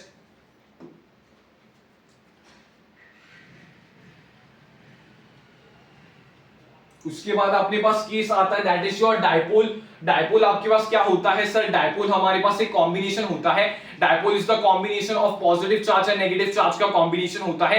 equal and opposite charges, dipole को क्या कह सकता हूं मैं, equal and opposite point charges separated by a distance l, that is called as the dipole, मैं उसे कह सकता हूं। और उसकी डायपोल मूवमेंट का फॉर्मूला क्या होता है, dipole movement is equals to p vector, p vector is equals to q into l, P vector is equal to Q into L आपके पास आ जाएगा। तो ये आपका जनरलाइज फॉर्मूला होता है डायपोल मोमेंट का। सर डायपोल मोमेंट की डायरेक्शन क्या हो जाएगी, डायरेक्शन यहां पे दी हुई है, यस और no, direction of dipole moment is for negative charge से पॉजिटिव चार्ज की तरफ, नेगेटिव चार्ज से पॉजिटिव चार्ज की तरफ आपके पास क्या आ जाती है, direction of the dipole moment आ जाती है। यस सर समझ में आ गई बात, ओके सर जी समझ में आ गई बात, यस। तो इस केस में दोनों के बीच का डिस्टेंस क्या है सर, पॉजिटिव और नेगेटिव चार्ज के बीच का डिस्टेंस क्या, दैट इज 2a। तो इसका डायपोल मोमेंट क्या आ जाएगा सर, 2q into a आ जाएगा। हाँ सर आ जाएगा, कौन सा भी एक चार्ज दे दो ना, कौन सा भी एक चार्ज दे दो, अपन ने डायरेक्शन बता दिया है तो ये मैं मैग्नीट्यूड बता रहा हूं ना, यस सर आप मैग्नीट्यूड बता रहे हो, तो एक चार्ज q into 2 है आपके पास, क्या आ जाएगा, डायपोल मोमेंट की वैल्यू यहां पे आ जाएगी। डायपोल मोमेंट के बारे में क्या इंपॉर्टेंट पॉइंट्स होते हैं, एक वेक्टर क्वांटिटी होती है, नेगेटिव चार्ज से लेकर पॉजिटिव चार्ज की तरफ उसकी डायरेक्शन होती है, और उसका जनरलाइज फॉर्मूला होता है P is equals to Q into L, where Q is the charge, equal and opposite charge होते हैं तो charge into the length of separation. ठीक है समझ में आ गई बात, यस सर बात हमें समझ में आती है, ओके सर ठीक है। तो हमसे वो सवाल पूछ रहा था कि A के ऊपर आप डायपोल मोमेंट बताओ, राइट, B के ऊपर, D के ऊपर डायपोल मोमेंट बताओ, C के ऊपर डायपोल मोमेंट बताओ, और B के ऊपर डायपोल मोमेंट बताओ। ठीक है, ये आप डायग्राम अच्छे से देखना, ये r डिस्टेंस के ऊपर एक पॉइंट C रखा हुआ है, r डिस्टेंस के ऊपर एक पॉइंट A लिखा हुआ है। सर ये ऐसा डायपोल है और उसके एक्सिस पे रखा हुआ है, एक्सिस पे रखा हुआ है, इसे क्या कहते हैं, एक्सियल पॉइंट्स, एक्सियल पॉइंट्स इसे कहा जाता है। A and C are the axial points. तो यहां पे क्या देखने को मिलता है, ये समझना, A and C are the axial points where electric field is in the direction of the dipole moment. मतलब जो इलेक्ट्रिक फील्ड अपन यहां पे कैलकुलेट कर रहे हैं डायपोल के कारण, तो वो डायपोल मोमेंट की तरफ होगी। डायपोल मोमेंट का डायरेक्शन क्या होगा सर, -q से +q, इस डायरेक्शन में डायपोल मोमेंट। तो A पे इलेक्ट्रिक फील्ड कैसे होगी सर, इसी डायरेक्शन में होगी, बिल्कुल सही सर इसी डायरेक्शन में है।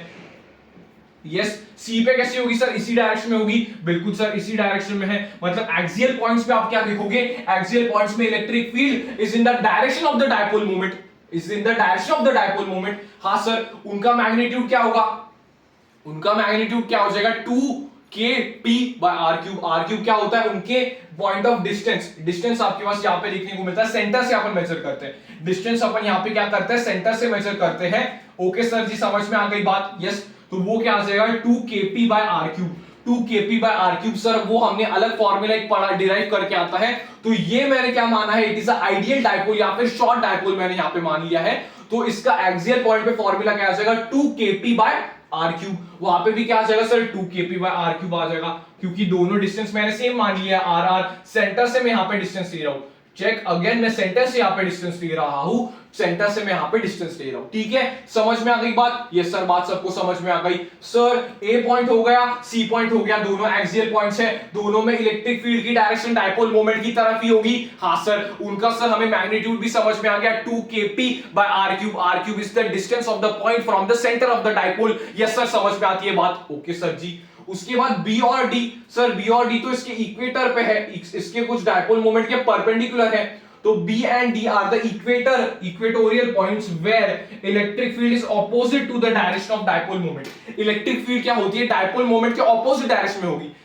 अगर आपका डायपोल मोमेंट इस तरफ है तो इलेक्ट्रिक फील्ड इस तरफ होगी, अगर आपका डायपोल मोमेंट इस तरफ है तो इलेक्ट्रिक फील्ड इस तरफ होगी। समझ में आ गया, इक्वेटोरियल पॉइंट्स पे डायपोल मोमेंट के ऑपोजिट डायरेक्शन में इलेक्ट्रिक फील्ड होगी, और एक्सियल पॉइंट्स में इलेक्ट्रिक फील्ड की डायरेक्शन डायपोल मोमेंट के अलोंग होगी, उसके ही तरफ होगी। यस सर, यहाँ पे क्या आता है, यहाँ पे बस 2 का टर्म नहीं आता, इक्वेटर में बस 2 का टर्म नहीं आता, that is kp by r3, और यहाँ पे आता है kp by r3। यहाँ से भी आप सेंटर से ही डिस्टेंस यहाँ पे r लेते हो।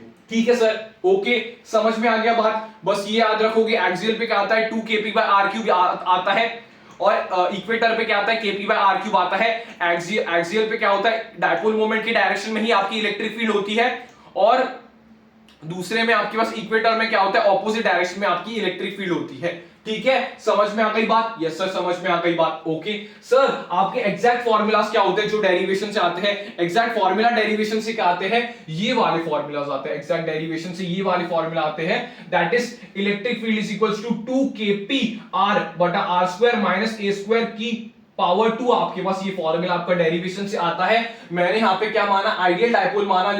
आइडियल डायपोल आपके पास क्या होता है, शॉर्ट डायपोल क्या होता है, जिससे मैक्सिमम सवाल देखने को मिलते हैं। शॉर्ट डायपोल ऐसा डायपोल होता है कि जिसमें आर जो है, जहां पे अपन इलेक्ट्रिक फील्ड कैलकुलेट कर रहे हैं, वो बहुत ज्यादा हो as compare to the distance, as compare to the distance आपके पास ए, यस, उससे ज्यादा हो। यस, ये वाला फॉर्मूला समझ में आ गया। Yes sir, electric field at the equator क्या होगा, that is KP by R square plus A square की पावर 3/2। इक्वेटर पे सिंपल नीचे आपका रिंग जैसा टर्म आ रहा है, R square plus A square की पावर 3/2, रिंग जैसा टर्म आपके पास आ रहा है यहाँ पे, ठीक है। यस, समझ में आ गई बात। यस सर, बात समझ में आ गई। सर अगर हम वेक्टर फॉर्मेट में लिखेंगे, वेक्टर फॉर्मेट में यहाँ पे पॉजिटिव टर्म आ जाएगा, वेक्टर फॉर्मेट में यहाँ पे पॉजिटिव का टर्म आ जाएगा। वेक्टर फॉर्मेट में अगर मैं यहाँ पे बोलता हूँ वेक्टर फॉर्मेट में लिखो, तो यहाँ पे आपका पॉजिटिव का टर्म आ जाएगा वेक्टर फॉर्मेट में, और यहाँ पे आपका वेक्टर फॉर्मेट में एक नेगेटिव का टर्म आ जाएगा, क्योंकि डायरेक्शन के कारण आपके पास आ जाएगा, क्योंकि डायपोल मोमेंट के ऑपोजिट डायरेक्शन में इक्वेटर पे होते हैं, और डायपोल मोमेंट की तरफ इलेक्ट्रिक फील्ड आपकी एक्सियल पे होती है। यस सर, समझ में आ गया बात। Okay, electric field at a general point के लिए फॉर्मूला जनरली इंपॉर्टेंट नहीं है, लेकिन मैंने आपको बता दिया है, that is KP by R cube under root 3 cos square theta plus 1 आपके पास देखने को मिलता है, ठीक है। ये पूरी एनालॉजी मैंने as it is magnetism and matter में भी बताई है, इसलिए बहुत आपको ये सिंपल लग रहा होगा। यस सर, सिंपल लग रहा है। ओके सर, सिंपल लग रहा है, तो आपके फॉर्मूलास क्या हो जाएंगे, जनरलाइज फॉर्मूलास आपके पास एक्सिस पे क्या होते हैं, कि 2kp r बटा R square minus A square की पावर 2 आपके पास देखने को मिलती है। इक्वेटर के पे क्या हो जाएगा, kp by R square plus A square की पावर 3/2। जनरलाइज पॉइंट पे kp by R cube under root 3 cos square theta plus 1, और शॉर्ट डायपोल की तो मैंने यहां पे ही कवर कर दिए हैं। ओके, डायपोल के बारे में देख लो, एक बार देख लो जल्दी। ओके सर, देख लिया डायपोल के बारे में, ठीक है।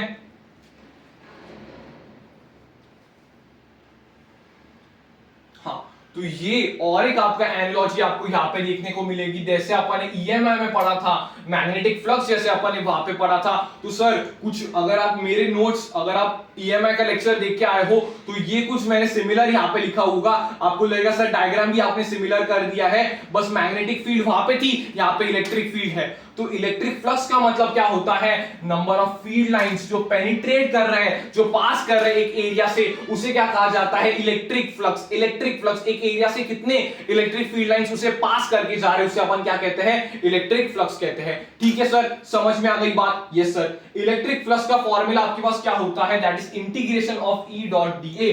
Integration of E dot D ए याद कर सकते हो आप सर, यहाँ पे वेरिएबल अगर इलेक्ट्रिक फील्ड होगी तो सर हम इंटीग्रेशन यूज करेंगे। Flux is equals to integration of E dot D A, variable की केस में अपन यहाँ पे यूज करते हैं। वेरएस अगर कांस्टेंट इलेक्ट्रिक फील्ड होगी, अगर इलेक्ट्रिक फील्ड कांस्टेंट होगी, तो flux is equals to E dot D A. E dot D A आपके पास हो जाएगा, ई आपके पास क्या, इलेक्ट्रिक फील्ड का direction, A is the area vector, A is the area vector आपके पास देखने को मिलता है, जो कि आपका सरफेस के परपेंडिकुलर एरिया वेक्टर होता है। इनके बीच का अगर एंगल थीटा है, तो क्या आ जाएगा, flux is equals to, electric flux is equals to EA cos theta. EA cos theta आपके पास आ जाएगा। कांस्टेंट इलेक्ट्रिक फील्ड होगी तो E डॉट A करेंगे, डॉट प्रोडक्ट खोलेंगे तो EA cos थीटा आ जाएगा। cos थीटा में theta is the angle between electric field vector and the area vector. हाँ सर, समझ में आ गई बात, इजी बात है, इजी बात है। ओके सर, ये जो फ्लक्स होता है, flux is a scalar quantity. Flux आपके पास क्या होता है बॉस, स्केलर क्वांटिटी होता है। इसके यूनिट्स क्या होंगे sir, electric field into area. Electric field आपके पास क्या होती है सर, फोर्स बटा चार्ज। फोर्स क्या होता है, newton per coulomb, newton per coulomb, newton force का था, coulomb newton per coulomb into metre square, newton per coulomb into metre square, ठीक है। ये अपन सेकंड चैप्टर में पढ़ेंगे कि इलेक्ट्रिक फील्ड को क्या लिखा जा सकता है। इलेक्ट्रिक फील्ड को लिखा जा सकता है, electric field is also written as minus dv by dr।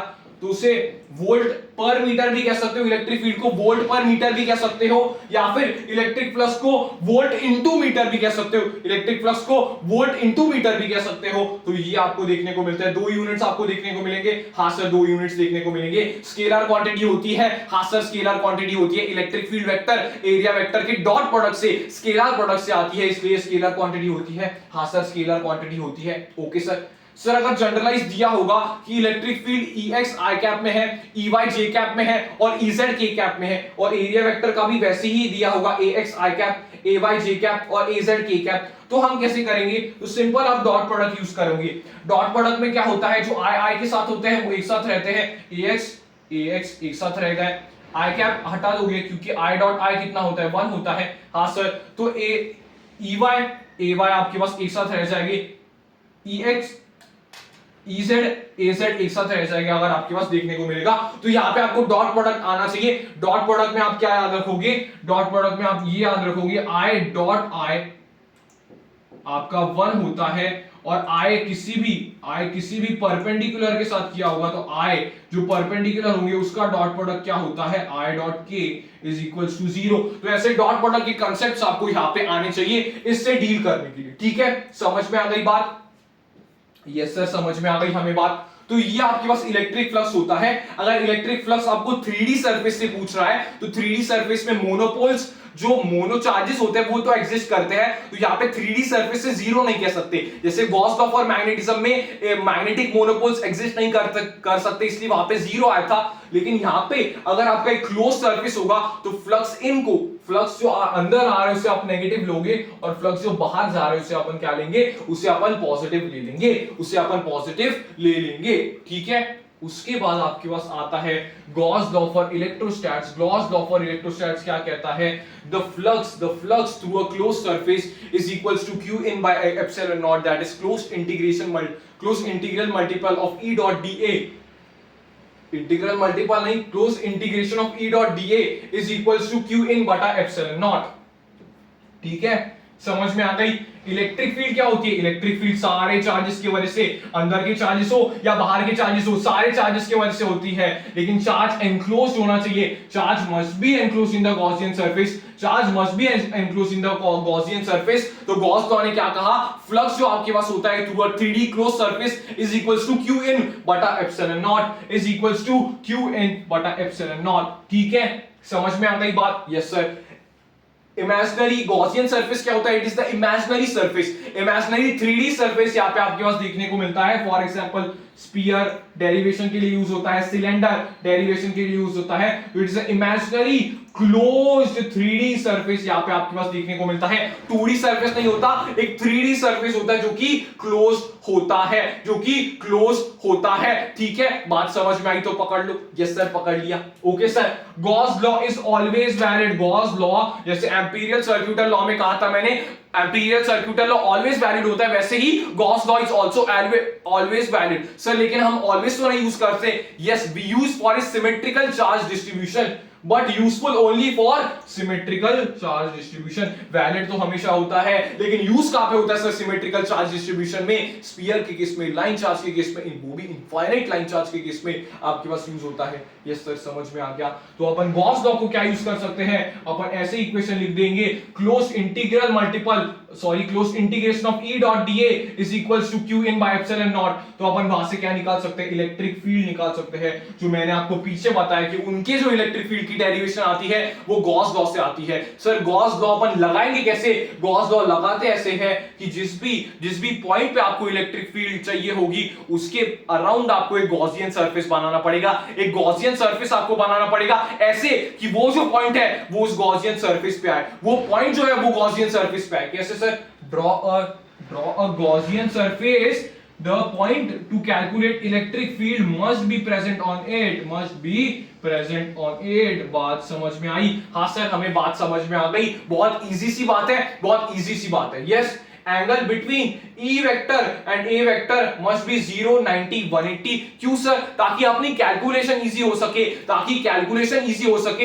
Electric field और एरिया वेक्टर के बीच का एंगल 0 हो, 90 हो या फिर 180 हो, ताकि अपनी कैलकुलेशन इजी हो सके। ठीक है, गॉस लॉ पता चल गया कैसे अप्लाई करेंगे। पहले क्लोज गॉसियन सरफेस बना लो, इमेजिनरी गॉसियन सरफेस बना लो। जिस पॉइंट पे इलेक्ट्रिक फील्ड निकालनी है उस पॉइंट पे गॉसियन सरफेस पास करना चाहिए उस पॉइंट से, और ऐसा सिमेट्री होना चाहिए कि इलेक्ट्रिक फील्ड और एरिया आपके 0 डिग्री एंगल बना रहे हो, 90 डिग्री एंगल बना रहे हो या 180 डिग्री एंगल बना रहे हो। फिर आप क्या करोगे? Close integration of E dot dA करोगे। इलेक्ट्रिक फील्ड उस सरफेस पे कांस्टेंट है, कांस्टेंट है तो बाहर लेके आओगे, एरिया उस सरफेस का लिखोगे, जैसे सिलेंडर का एरिया अपन ने वहां पे यूज किया था पाई आर स्क्वायर, एल अपन ने वहां पे यूज किया था, और क्यू एन उसमें कुछ चार्ज होगा क्यू, तो एप्सिलॉन नॉट से डिवाइड कर दोगे। ऐसे अपन इक्वेट करेंगे तो इलेक्ट्रिक फील्ड आ जाएगी किसके हेल्प से, गॉस लॉ की हेल्प की वजह से इलेक्ट्रिक फील्ड अपन वहां पे कैलकुलेट कर लेंगे। हाँ सर इलेक्ट्रिक फील्ड अपन वहां पे कैलकुलेट कर लेंगे। तो गॉस लॉ और फ्लक्स के बारे में सिंपल सवाल आया तो ये वहां से